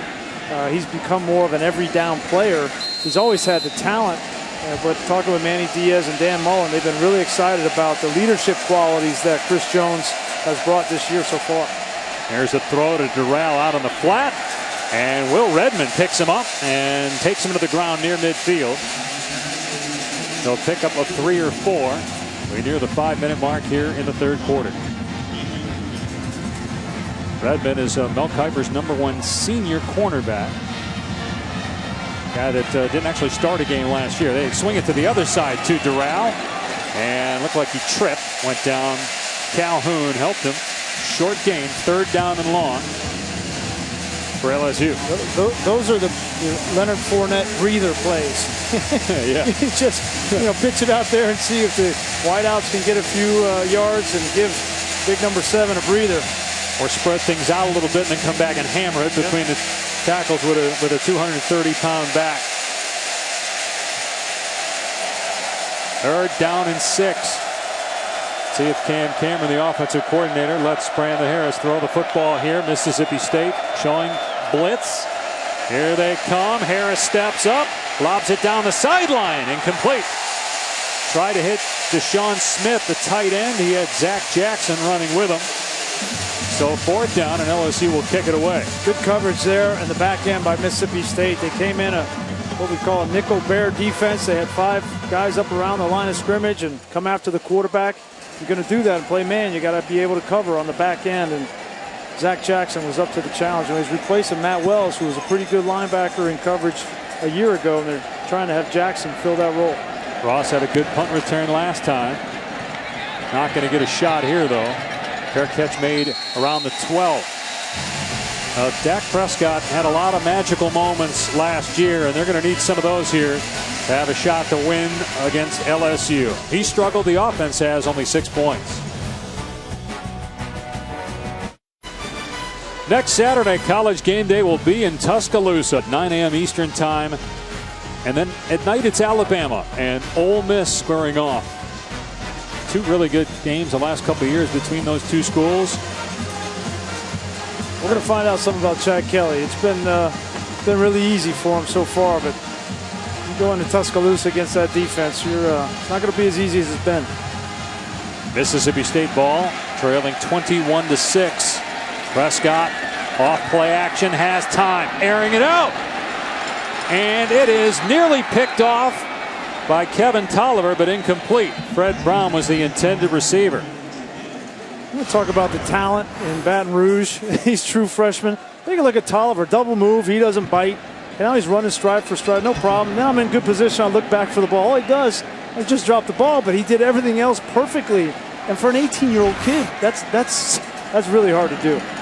6'2", 200-pound true freshman from Jacksonville, Florida. So 2nd down and 10.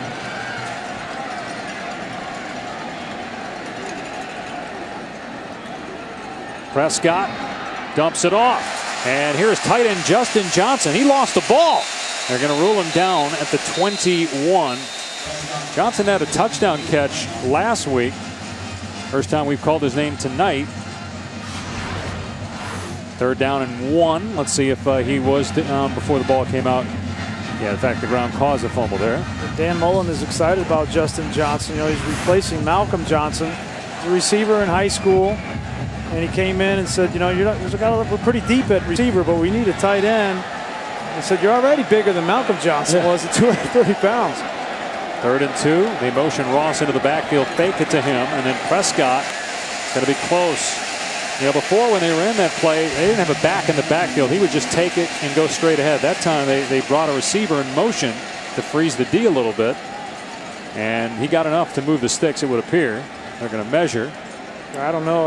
Lamar Lewis got a nice hit on Dak Prescott. This is what's the difference from a year ago. They're not going to let Dak Prescott just run in the middle of the field. Take a look at him. Phil fast identifies he's not fooled. We were talking with Kevin Steele about the eyes of the linebackers for LSU and not being fooled. And he said, you know, when you see a lot, you see nothing. And when you see a little, you see everything. And that's just kind of being patient with their eyes. That time Prescott gets a first down, but they have stymied this running game in between the tackles. But it is a first down for Dak Prescott, who rushed for nearly 1,000 yards last year. And if he gets around that this year, he'll break Tim Tebow's SEC record for rushing yards by a quarterback. But look at that, only 32 yards as a team on the ground for Mississippi State. Shumpert crosses the 25, gets maybe 3. Dwayne Thomas on the stop. You know, it was a rough offseason for Dak Prescott.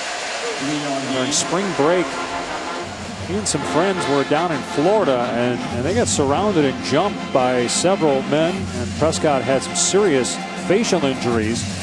Came back to Starkville, stayed in bed for a couple days after being hospitalized, and thankfully he's all right. Going to throw it here on 2nd and 6. The catch made, and Darunya Wilson gets the first down to the 35-yard line. That's what the coaches want to see from Wilson. Now he's saying he's got to come out, but that's the kind of effort after the catch they want to see. You know, he's holding his left wrist. Got 4 catches for 50 yards, all coming since late in the 2nd quarter. 2 minutes to go here in the 3rd. Prescott with time, again over the middle. Ross brought down just short of the marker by Kendall Beckwith. Linebacker in coverage. And this is what it's going to be if Mississippi State's going to get back in this game. It's going to have to be through the air. And while that's not what Dan Mullen wants to do exclusively, that's what they need to do. Holloway on 2nd and 2, and he's to the 50-yard line. Got 7 yards on the ground. Lockature on the stop, but the 165-pound back proved to be too elusive there in the hole. His guys were darting at him, trying to bring him down for a loss. Well, with Darunya Wilson on the sideline, who's going to step up in the receiver position? You know, Joe Morrow, 6'4", 200 pounds. He's the one that's most like Wilson, but Prescott keeps, and he gets smothered after a gain of 1. Duke Riley, Arden Key in there as well for LSU. 2nd down and long. 1 minute to go in the 3rd. Mississippi State, a very difficult schedule. At Auburn, at A&M are their next 2 league games. That pass broken up, incomplete. Ricky Jefferson, actually Arden Key on the deflection. Man, you see the athletic ability of this freshman. 6'6", 230. Take a look. I mean, you just can't block him. And then when you try to screen him, he's too lanky and tall. He gets a hand on the football. And to think he's a true freshman. Between Tolliver and Key, the contributions those 2 guys are going to make on this LSU defense this year are going to be through the roof. Wonder if Mississippi State is in 4-down territory yet. Prescott on 3rd down and 9. And Ross on the catch. Appears to have the first down, although actually the spot not favorable for Mississippi State. Tolliver on the tackle, so it's 4th down. You got to go here, right? Yeah, you have to go. The question is, are they going to try to run in between the tackles, or are they going to respect this defensive line? If I'm Mississippi State, I'm going to continue to run on the outside. Prescott back there with Shumpert. Prescott running, finds a hole, and gets the first down. They got some movement up front that time. They came off in unison. Their shoulder pads on an offensive line. It's basically a wedge play where they just all come together, and like a quarterback sneak, Prescott just gets in behind it. See if they run one more play here before the end of the quarter. Clock stopped to reset the chains. Prescott in the pocket, standing tall, airing it out, and here comes a flag. There are a couple guys getting held in the secondary. Fred Ross clearly by Dwayne Thomas. Flag was thrown at the 27-yard line with no time on the clock here in the quarter.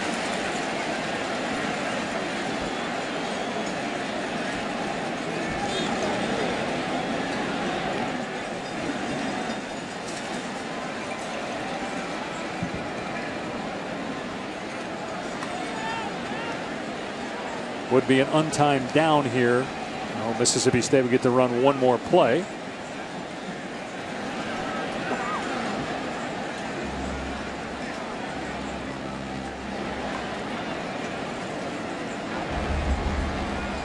Holding on the defense on an eligible receiver doing the legal forward pass. 10-yard penalty, automatic first down. We have one untimed down. Dwayne Thomas here. Take a look. This crew having trouble identifying numbers, but boy, that was easy. Just number 13. I mean, there's more officials looking at him, but so first down for Mississippi State inside the 30 and one untimed down for the Bulldogs.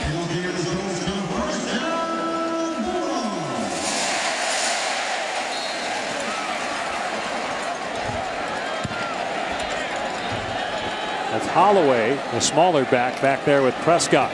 Prescott fires, open man. It's Gus Wally down near the 10-yard line. So momentum now for Dak Prescott and company going to the fourth quarter. They were the darlings of college football for much of last year because of the way they played in the fourth quarter. Can they capture the hearts of those outside of Mississippi again here in 2015 with Dak Prescott making plays? We'll find out. They're down 21-6.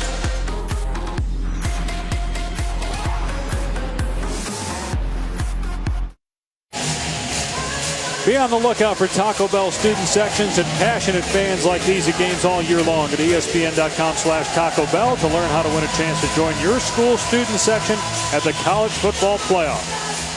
I think it should be a new record here because, you know, the Guinness record for the cowbells needed 30 seconds. He's been 30 seconds. It'll get pretty loud here if they score a touchdown. Their points tonight on a pair of field goals by Weston Graves. They've got a first down at the LSU 11. Prescott to throw. Out of the backfield, it's Holloway inside the 5. He dives. And out of bounds around the 3-yard line. That was a play they ran earlier where Holloway dropped the ball, otherwise he would have scored. Great design here from Dan Mullen. Knowing man coverage, they have two wide receivers come inside, and you slip Holloway outside your fastest player on the offense, and he almost gets in the end zone. Runya Wilson is back in the game. He left with a left hand injury late in the third quarter. They bring Ross in motion. It's Prescott all the way, and it's a Mississippi State touchdown.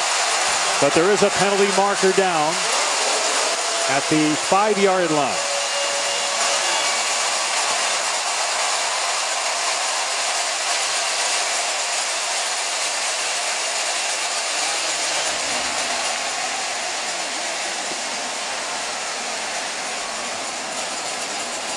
Mississippi State players say it's on LSU.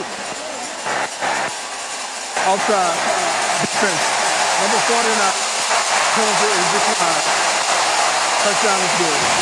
So that's Arden Key. Now, Tom Luganville told us during the break that down from his viewpoint that Rufus Warren was handling Arden Key on that drive, and Key lined up offside there, made the mistake. It's a touchdown for Prescott, and now big extra point here to make it an 8-point game. Graves splits the uprights. 21-13, 15 seconds gone by here in the fourth quarter. Dak Prescott had 14 rushing touchdowns a year ago. That's his second rushing score this season. Mississippi State back in it.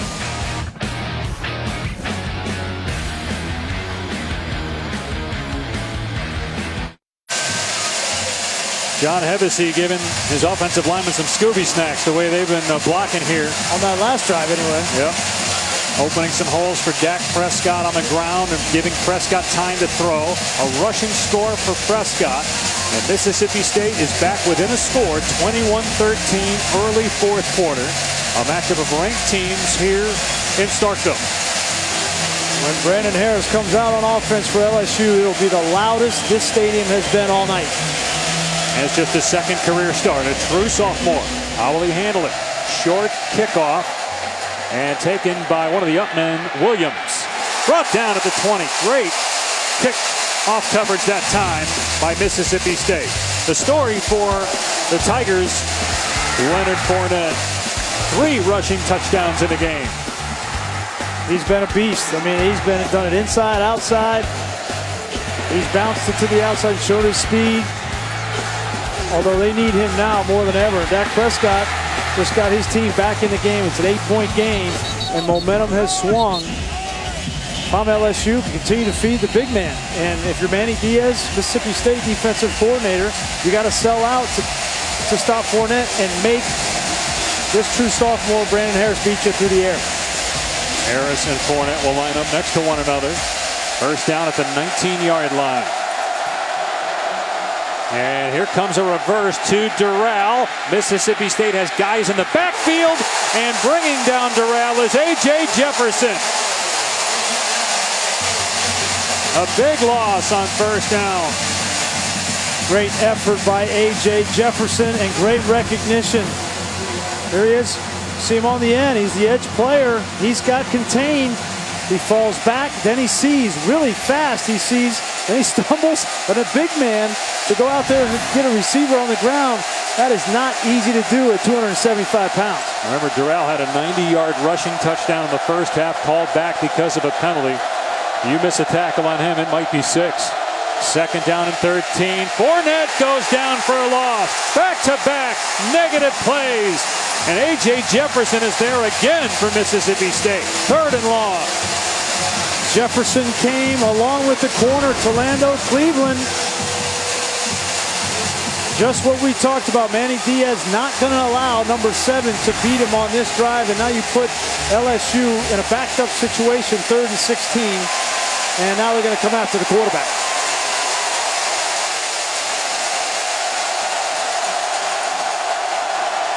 Harris 9 of 13 passing, 71 yards.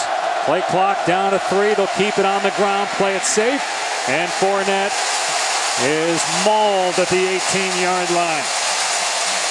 Fourth down, a 3 and out for LSU.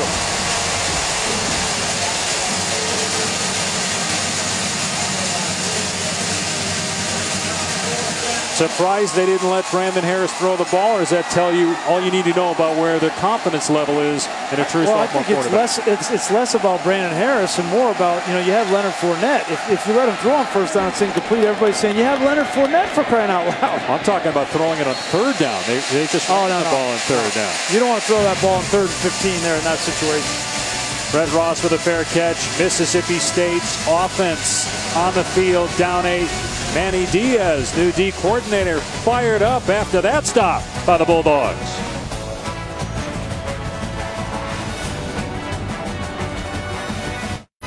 ESPN College Football, brought to you by Reese's Peanut Butter Cups, the perfect combination of chocolate and peanut butter. And T-Mobile, switch to the data-strong network. The 109th meeting between Mississippi State and LSU. It's a series that's been dominated by the Tigers. Mississippi State won in Baton Rouge last year, has not won consecutive games against the Tigers in 25 years. They find themselves down by 8, but Heisman Trophy candidate Dak Prescott is in at quarterback. There's a flag down as Prescott's pass is incomplete. Intended for Gus Wally. True freshman Kevin Tolliver again in coverage. They're going to get the left tackle, Rufus Warren, for holding here. He's doing his best. He's been on skates a couple times. Personal foul, hands to the face. Defense, number 57. I think Rufus got away with one there. Automatic first down. Well, they missed that, but they saw what Devon Gottschall did. That's a huge penalty. It'll put the ball at midfield.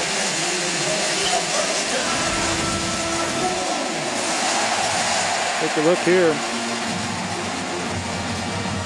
You can see Rufus Warren holding there. You can see that. Yeah. That's what I saw. Me too. So first down in LSU territory at the 49.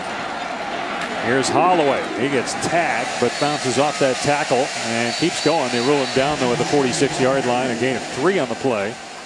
Boy, Deion Jones, we talked a lot about Beckwith and some of these other guys at defensive tackle, but Deion Jones, the new starter, has played well for LSU tonight. Les Miles said this is the fastest linebacking core he's had at LSU, and that's saying something.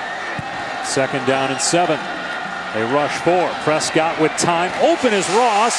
He's got the first down near the 35-yard line. Another completion for Dak Prescott and a first down for the Bulldogs. And it's been all his short passing game. You see just a clear out route and then underneath Fred Ross. And with that throw, Dak Prescott sets the school record. Prescott with time, surveying everything, and then throwing it incomplete. Intended for Shumpert with Beckwith covering.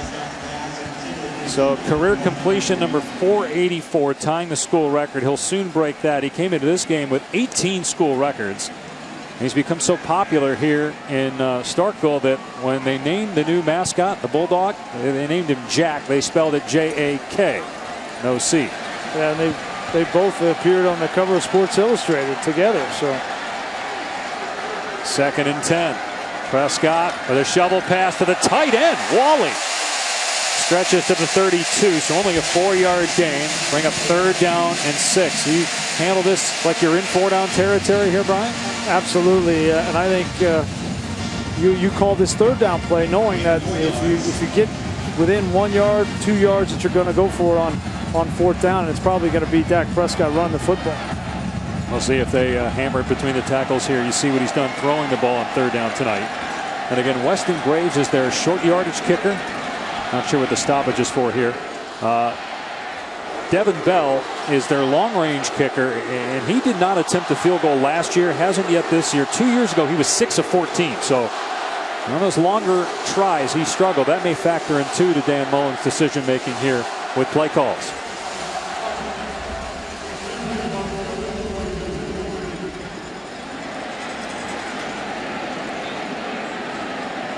And Hubert Owens, the referee, just telling us there was no review on that play. Not sure why they were stopping it, but third down and 6 at the 32. Now in this situation, they've been throwing the ball underneath to Fred Ross, number 8. He's in the slot, the bottom of the screen. Fully expect Dan Mullen to try to get him the football. And apparently the referee Owens was buzzed there, but then when he checked with the replay official, Rocky Good, he said, nope, nothing to see here. So third down and 6. LSU going to bring pressure. In trouble is Prescott, and down he goes. Lewis Neal was unblocked.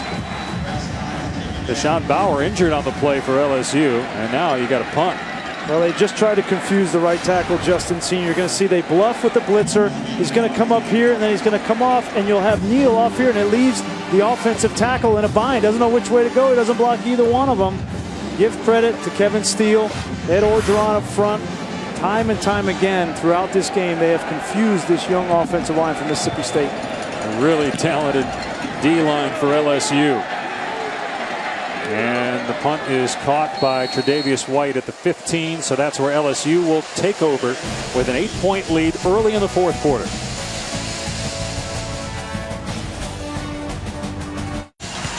Celebrating its 11th year sponsoring the Good Hands Field Goal Nets, Allstate makes contributions to participating universities' general scholarship funds for each field goal and extra point kick. To date, Allstate has contributed millions in scholarship funds. And you can stream every ESPN college football game live at home or on the go. Just download the Watch ESPN app or visit watchespn.com. Leonard Fournette with 3 rushing touchdowns. He'll get the carry on 1st and 10. He's loose in the secondary.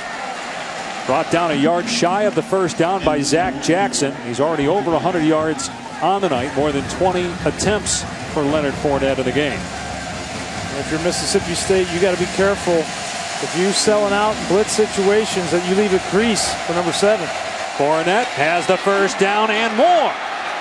Fournette stiff arms his way to the 40-yard line, a 17-yard run. This is what I'm talking about. Beniquez Brown, the linebacker, sells out, trying to stop the run. Here he is. He's going to come this way, and that opens up the lane for Fournette.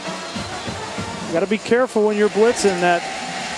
But a guy like Leonard Fournette, Manny Diaz knows this, that if you're going to bring linebackers in certain gaps, you have to make sure that your defensive linemen are gap sound on the backside of the blitz. Saw 35 yards after contact for Leonard Fournette. 135 total.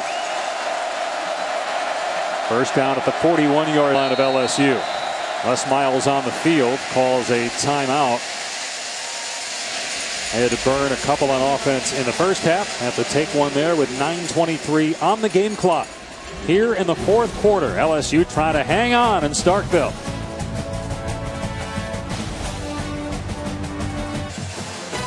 Got a terrific SEC doubleheader on ESPN next Saturday. College football primetime presented by Hilton. Georgia, South Carolina, followed by Ole Miss and Alabama at 9:15. Game day will be in Tuscaloosa next week as well. Here, LSU on top of Mississippi State, 21-13. This will be the 50th offensive play run by the Tigers. And so far, only 13 passing plays. See if they keep it on the ground with Fournette. He's touched it on the last 2 plays. He's got 23 carries, 3 touchdowns in the game. They'll pitch it to him running downhill. And he's drilled. Gets a couple of yards. Let's go to Tom. Guys, I'm standing in the back line of the end zone here, the closed end of the stadium. This is the first time in the last 3 series that LSU's been able to get out of this end zone and then also stay ahead of the chains on early downs to quiet down these cowbells, give Brandon Harris an opportunity to operate the offense. Now what I'm seeing, though, are the calls are being made for Brandon right now from the sideline. Even when he's under center, he's taking a look at that sideline to get the final call to try and temper this noise. He's got Williams in there now for Fournette, and he'll hand it to Williams, who'll lose yardage. Ryan Braun was in the backfield to greet him. So is Beniquez Brown. And now Brandon Harris in that 3rd and long for the 2nd straight possession. They didn't let him throw it last time. You're a little bit further away, as Tom said, from your end zone. Do you do it here? Yeah, I think you're okay to throw the ball here. Last was 3rd and 16 inside your own 10. Here it's 3rd and 11 at the 40. You know, but something safe. Find one of your guys, Dural or Malachi Dupree, give him a chance on an underneath route. Maybe they break a tackle, get a first down. And Dupree had a great first quarter. We haven't really called his name since. 3rd down and 11 at the 40-yard line. He will throw. Harris flushed out. Now he's going to take off. He's across the 45 and has the first down. He picks up 12 on the run.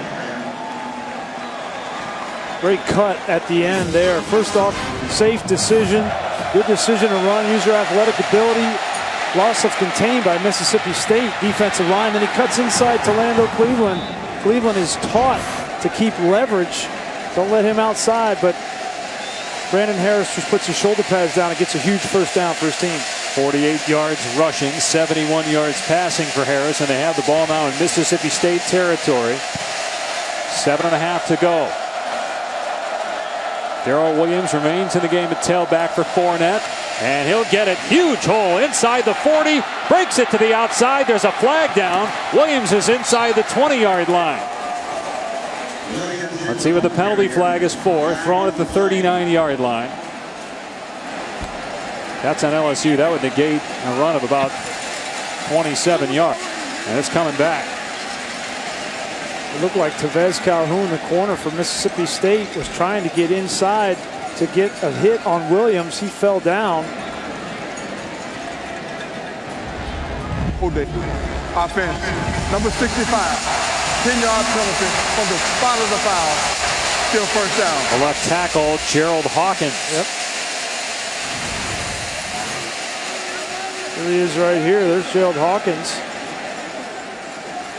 He gets up on the linebacker, Richie Brown. Does he have his left hand on the shoulder pad? Yes, he does. And that's, you know, when you're out in space, there's no height. When you're attached to the line of scrimmage, sometimes you can get away with those things. But when you get out in space and it's a big run, every official is going to see that. It's a spot foul, so 1st and 14. Here's that pitch play. They run it to Williams, and he gets back to the original line of scrimmage. Picked up 4 yards. Kendrick Market in there, along with DeAndre Ward. So 2nd down and 10. Inside 7 minutes to go here. Again, this is LSU season opener. Its game last week at home against McNeese State was canceled because of lightning. But Les Miles told us that a lot of these young guys, including Brandon Harris, that was a good experience for them because they got to go through pregame warm-ups. They did get some plays. Granted, it's not on the road in an environment like this. But then he felt it was beneficial, even though there was a lot of waiting, and they ended up only running 8 plays. 2nd and 10. Williams again looking for a hole, stumbles, and falls down at the 43. A pickup of 3 on the play. 3rd and long coming up.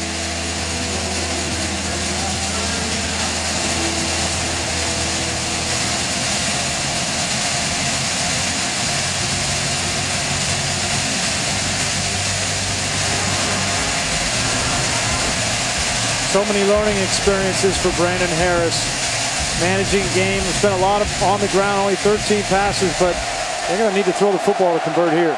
He picked up 3rd and long running. Last time, 3rd and 11. He got 12 or 13. Here's 3rd and 8. Harris going to go deep, airing it out. Overthrown, incomplete. He was trying to hit Malachi Dupree, who was well covered. It's 4th down and 8. They'll have to punt the ball. And it was double coverage downfield. I think Cam Cameron called that at midfield, thinking, I'll take a shot downfield, and if it's there, great. If not, even if it's intercepted, that's going to be the ball that comes out on the 20-yard line or maybe inside the 10 if the defender catches that ball and falls down. So it's a safe throw, but an aggressive opportunity. Jamie Keene will punt it. Fred Ross is deep.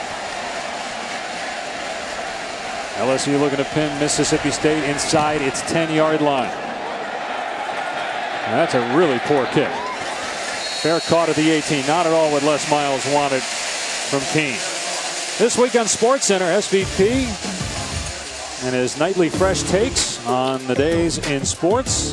Weeknights at midnight on ESPN. Got to see the debut show after the Ohio State-Virginia Tech game on Monday. You know, if I'm Dak Prescott in this huddle right now, Dave, I'm telling these guys, you know, this has been kind of an ugly game for us. We've gotten whipped at times. We've made a few plays. All that being said, it's the end of the 4th quarter, 5.5 minutes, and we're down 8. We have an opportunity right now on offense to take control here, go down, and tie this football game up. Prescott in trouble, and man, oh man, is wide open, caught at midfield by Fred Brown. Brown got behind one of the defenders. It looked like Prescott might get sacked, and somehow he delivered that ball. We talked about Kevin Tolliver, the true freshman. That's Jamal Adams. Looked like Tolliver was playing a roll coverage, expecting the safety over the top, but Adams was doing something else in the middle of the field. Prescott, a short pass here to Shumpert, one-on-one with a corner. Shumpert stiff-arming Dwayne Thomas, pushed out inside the 40. That's a gain of close to 9.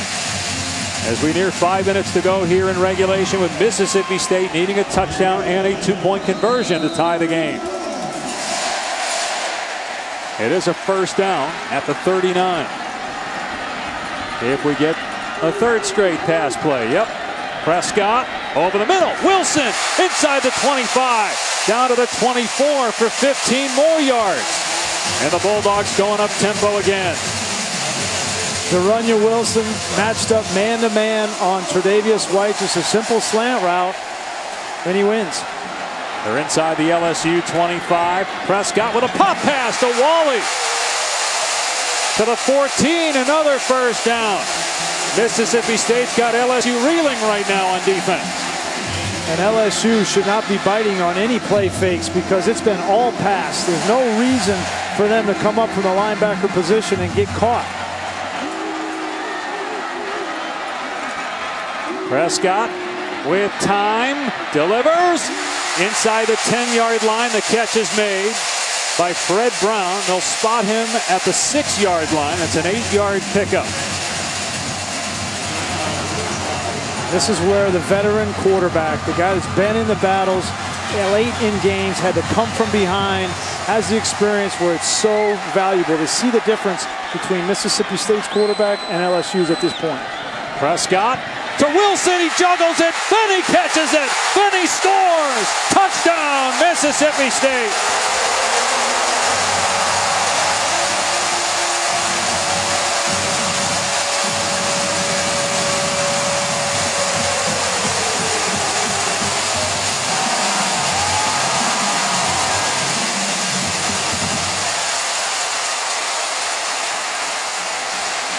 All-important two-point conversion here, Dave.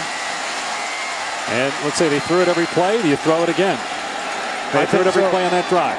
Right now, De'Runnya Wilson has Tre'Davious White's number. 2 huge catches on that drive. And this two-point conversion, if it's one-on-one, which it is, again on the outside, I'm going to give him a chance to go up and get it. Prescott to throw, wide open, Shumpert on the ground. He couldn't hang on. He could not hang on. And LSU leads by 2 with 4 minutes to go.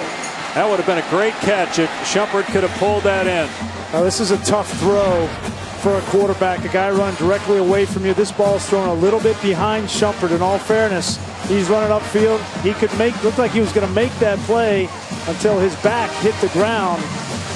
Could have been a better throw, but he certainly could have caught it as well. Great design, though. That was the only incompletion for Prescott that drive. He was 6 of 6, over 80 yards, including his touchdown pass to De'Runnya Wilson. Great concentration by Wilson. You saw Deion Jones coming full speed, and Wilson hadn't made that catch yet. He didn't know if he's going to get hit or not.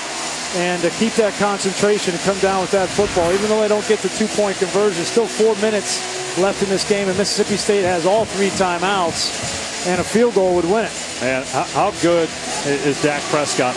Everybody, last year, nobody knew who he was. And then in November, everybody knew who he was. And then he went from a guy that was on everybody's Heisman Trophy list in the top 3, ended up finishing 8th. Most people weren't thinking about him as a Heisman candidate coming into this year because Mississippi State lost so many starters, but you see why. This kid is a great player. Let's check in with Tom down on the field. Well, right now, Dak Prescott's going to each and every player on this defensive squad, and he's patting on, he's patting helmets. This is a very energetic sideline with a head coach in Dan Mullen that's got a smile on his face. He's relaxed. You can see the team taking on their coach's personality, and the leadership of Dak Prescott has completely changed this stadium. Yeah, he was saying one more stop, and if they get it, Mississippi State should have time remaining. This worked last time, the short kickoff. Here's Dante Jackson on the 15, darts upfield past the 25, near the 30-yard line. On Monday, ESPN brings you a doubleheader of Monday Night Football. First, it's the Eagles and Falcons. Chip Kelly with Sam Bradford at quarterback, followed by Adrian Peterson's return. The Vikings against the 49ers. It all starts with Monday Night Countdown at 5 Eastern. All right, it's been pretty conservative from LSU, running the football on 1st and 2nd down and then getting in 3rd and long situations. With this noise and with this momentum, I think Cam Cameron's got to think about potentially running some play action, safe throws on 1st down because Mississippi State is selling out to stop Fournette. And after Fournette got those 2 first downs initially on that drive, he came out and Darrell Williams was in. But Fournette is out there on 1st down. They also go with a pair of tight ends and a fullback on 1st down. The pitch to Fournette. He hurdles one man and gets out near the 35. That's 6 yards on 1st down. See if LSU takes some time off the clock here. Cam Cameron, the offensive coordinator. Longtime NFL assistant coach, was the head coach at Indiana, head coach of the Miami Dolphins for a year. Been part of the Ravens' success before taking the LSU job. Had a cancer scare, prostate cancer this summer, but received a clean bill of health after treatment. Told us yesterday he's doing great. Got a stoppage of play here.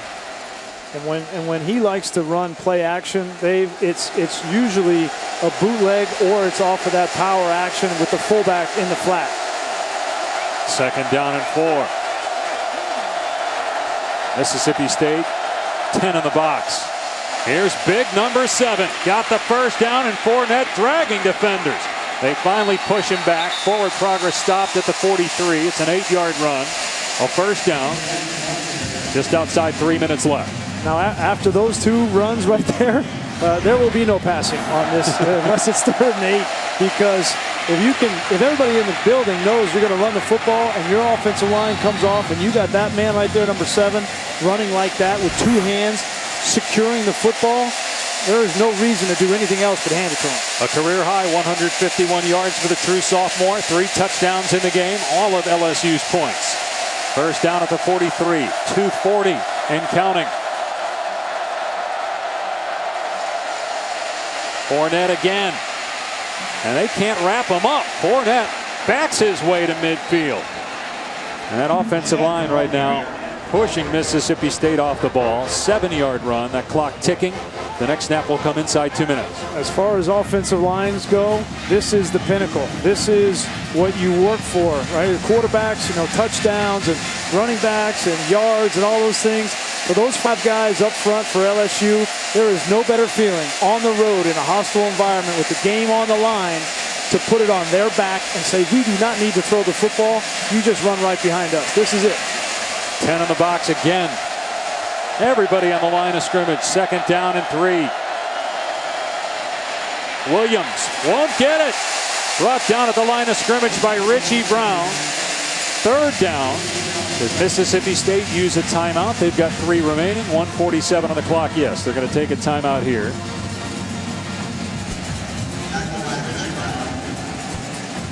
And you would imagine, again, they're just going to sell out for the run. But you talked about it. Look, LSU is so talented, and we know about Leonard Fournette and the guys they have on the outside. But Brandon Harris, can he make a play? And if you're Cam Cameron, do you even think about putting it in his hands here, knowing that Mississippi State is selling out, expecting Fournette to get it? I'm going to run it just because of the way they've been coming off the football. I'm going to get Fournette back in the game.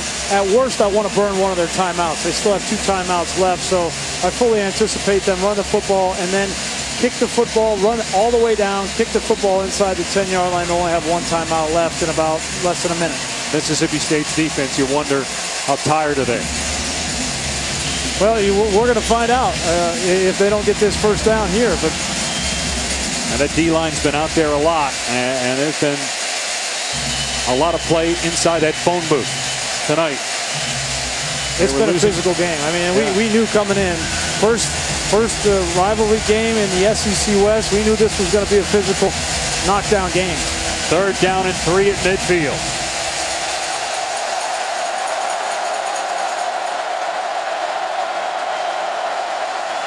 It's Fournette. And 2nd effort. He'll be close at the 48-yard line. Actually, they're going to say that he was down around the 49. 4th down. Any chance you go for it if you're LSU, or are you punting it? Well, Mississippi State hasn't taken their timeout. Now they stop the clock. So that'll leave them with 1:27 on the clock. Down 2. LSU gets a first down. If they go for it on 4th down to get the first down, even though Mississippi State has 1 timeout, the game's probably over. Leonard Fournette has been the story offensively. 1 of 3 touchdowns for the true sophomore from New Orleans. Mississippi State came back. Dak Prescott to De'Runnya Wilson for a touchdown to pull the Bulldogs within 2, and then it looked like they were going to tie the game. But Ashton Shumpert would have been a great catch. Could not hang on. He had it in his mitts, but lost it. And so that's where we stand. Mississippi State getting going offensively in the 2nd half. Now, in this situation, I mean, you would think that LSU would punt this ball down inside the 10-yard line, but with Les Miles, you never know, okay? He's been known to go for it in situations like this, and he may feel like with Fournette, he can get 1.5 yards. But can Mississippi State, if you punt it, go down? And their punter's last kick was terrible, Keene. So that may be factoring into his mind. Man, Keene last time, we're trying to pin him inside the 10, and he can't even get it inside the 15. They're coming out. Les Miles is coming out, and he's, at very minimum, he's going to try to draw him off sides, but I would not be shocked if they turn around and pitch this ball to Leonard Fournette. 1:41 on the clock. They put some time back on. 4th down and 2. Fournette behind Moore.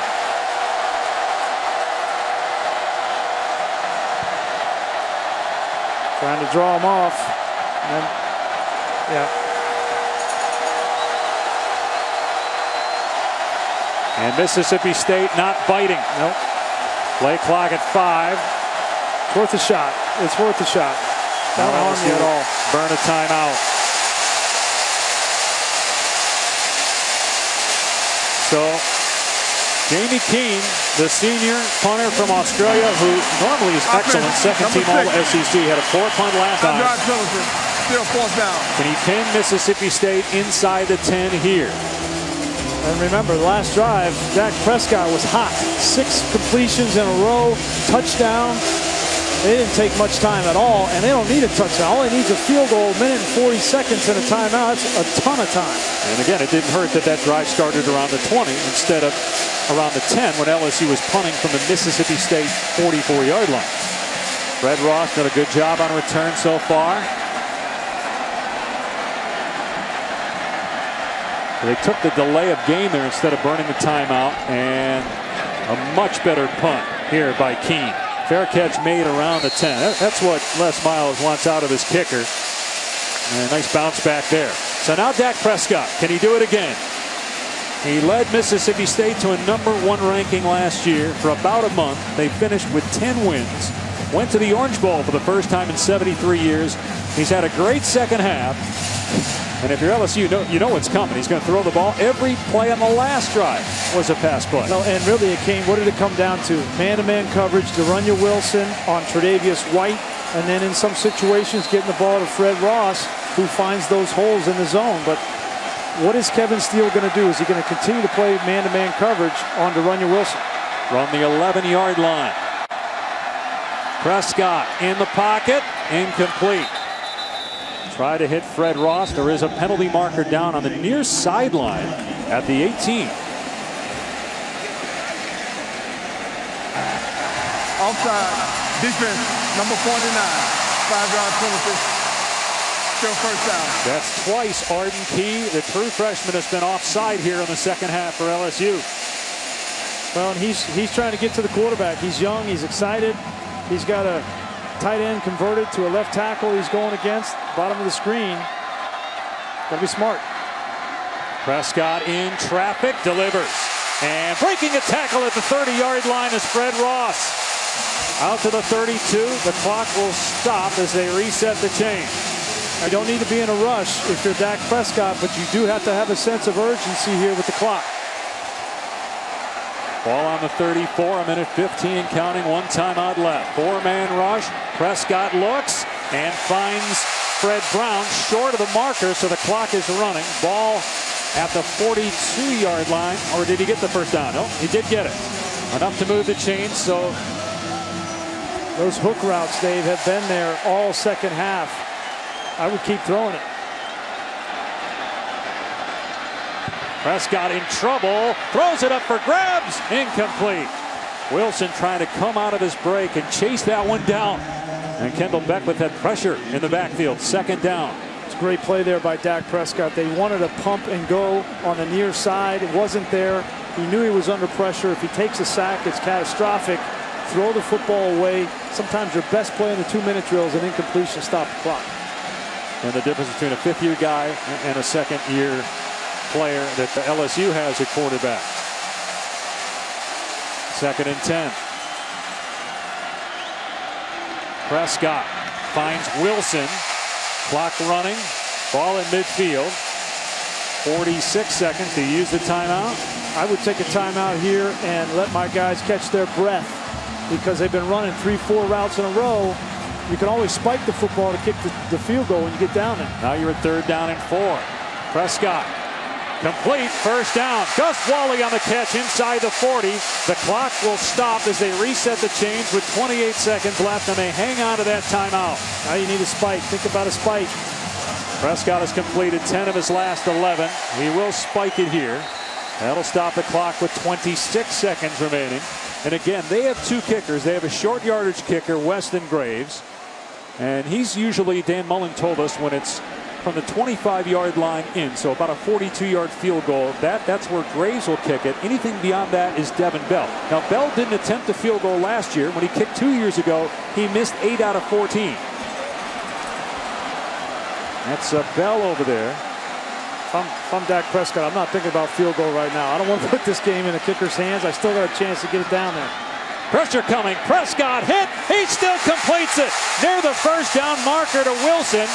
It will be a first down at the 28, so the clock will stop again with 20 seconds remaining. And Prescott saying, let's spike it. Clock running as they restarted after the chains are set. And we're at 16 seconds with the ball at the 28-yard line of LSU. Great job of giving ground, knowing that he can trust De'Runnya Wilson, and that big body, 6'5", 3 times now in the last 2 drives. He's gotten body position on Tre'Davious White. As good as Tre'Davious White is, he just can't get to the football through De'Runnya Wilson. It would be about a 46-yard field goal try from here. 1 timeout remaining. 16 seconds left. Mississippi State down 2. Prescott with time. Now the pocket collapses. Prescott being chased with 10 seconds left. Incomplete. Through the hands of Fred Ross. 8 seconds left. Do you run a play, or do you just bring the field goal unit out there here on 3rd down? No, you got to run a play here. I'm not confident with 46-yard field goal. Plus, you have a timeout. With a veteran quarterback, you throw a quick route to the outside, or you tell your wide receiver, I'm going to throw you a 6-7 yard hitch. You fall down, and we call timeout. There is no extending that play. Any chance of a Prescott run, trying to get 3 or 4 yards, get down, call the timeout, make it a shorter field goal? Potentially. Ball at the 28, 8 seconds to go. Graves is warming up for Mississippi State. The kicker.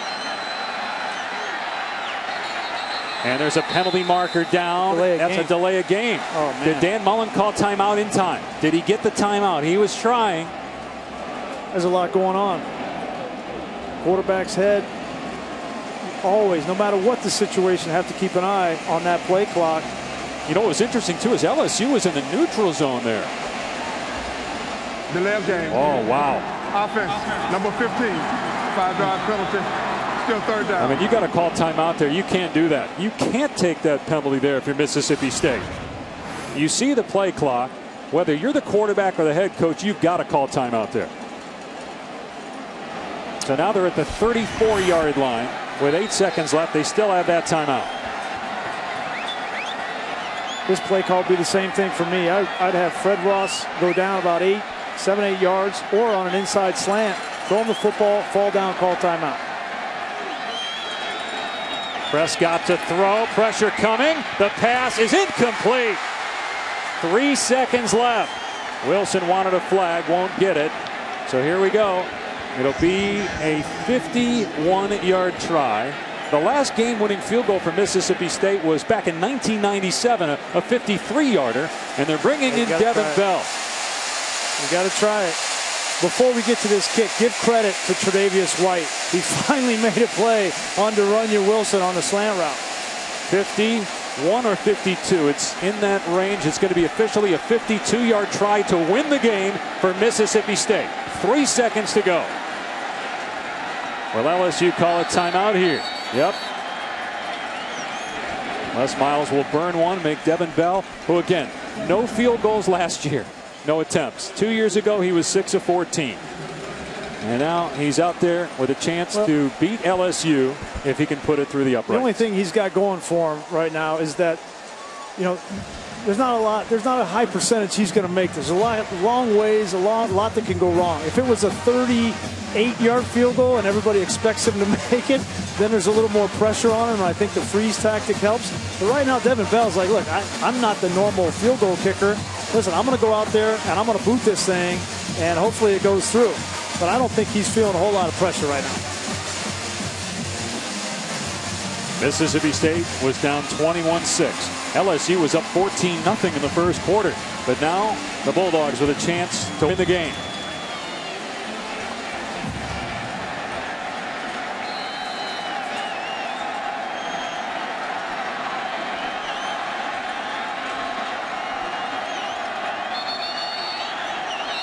Bell's kick is on the way. It's no good, but Les Miles called a timeout. Miles called a timeout. Timeout to LSU. Will this come back to haunt the hat? The number one rule in freeze tactics is make sure you call it early enough that they don't get a practice kick. Right. Can't wait till the last second. You got to call it before they snap that football. And if you're Devin Bell, you got to think in his head, he's wondering, are they going to call a timeout? Are they not? Well, now you know. Yeah. They got no more timeouts. This is it. Plus I just hooked one. Okay, so now I can make that immediate adjustment. What a great game here in Starkville. Great way to start conference play in the SEC. A made field goal, Mississippi State, Dan Mullen win. A missed field goal, Les Miles and LSU win. 52-yarder for Devin Bell to send the Bulldogs to victory in front of a sellout crowd here in Starkville.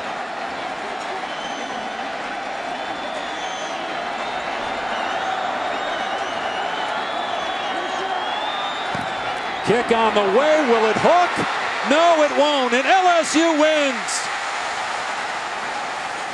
The Tigers hang on to beat Mississippi State 21-19.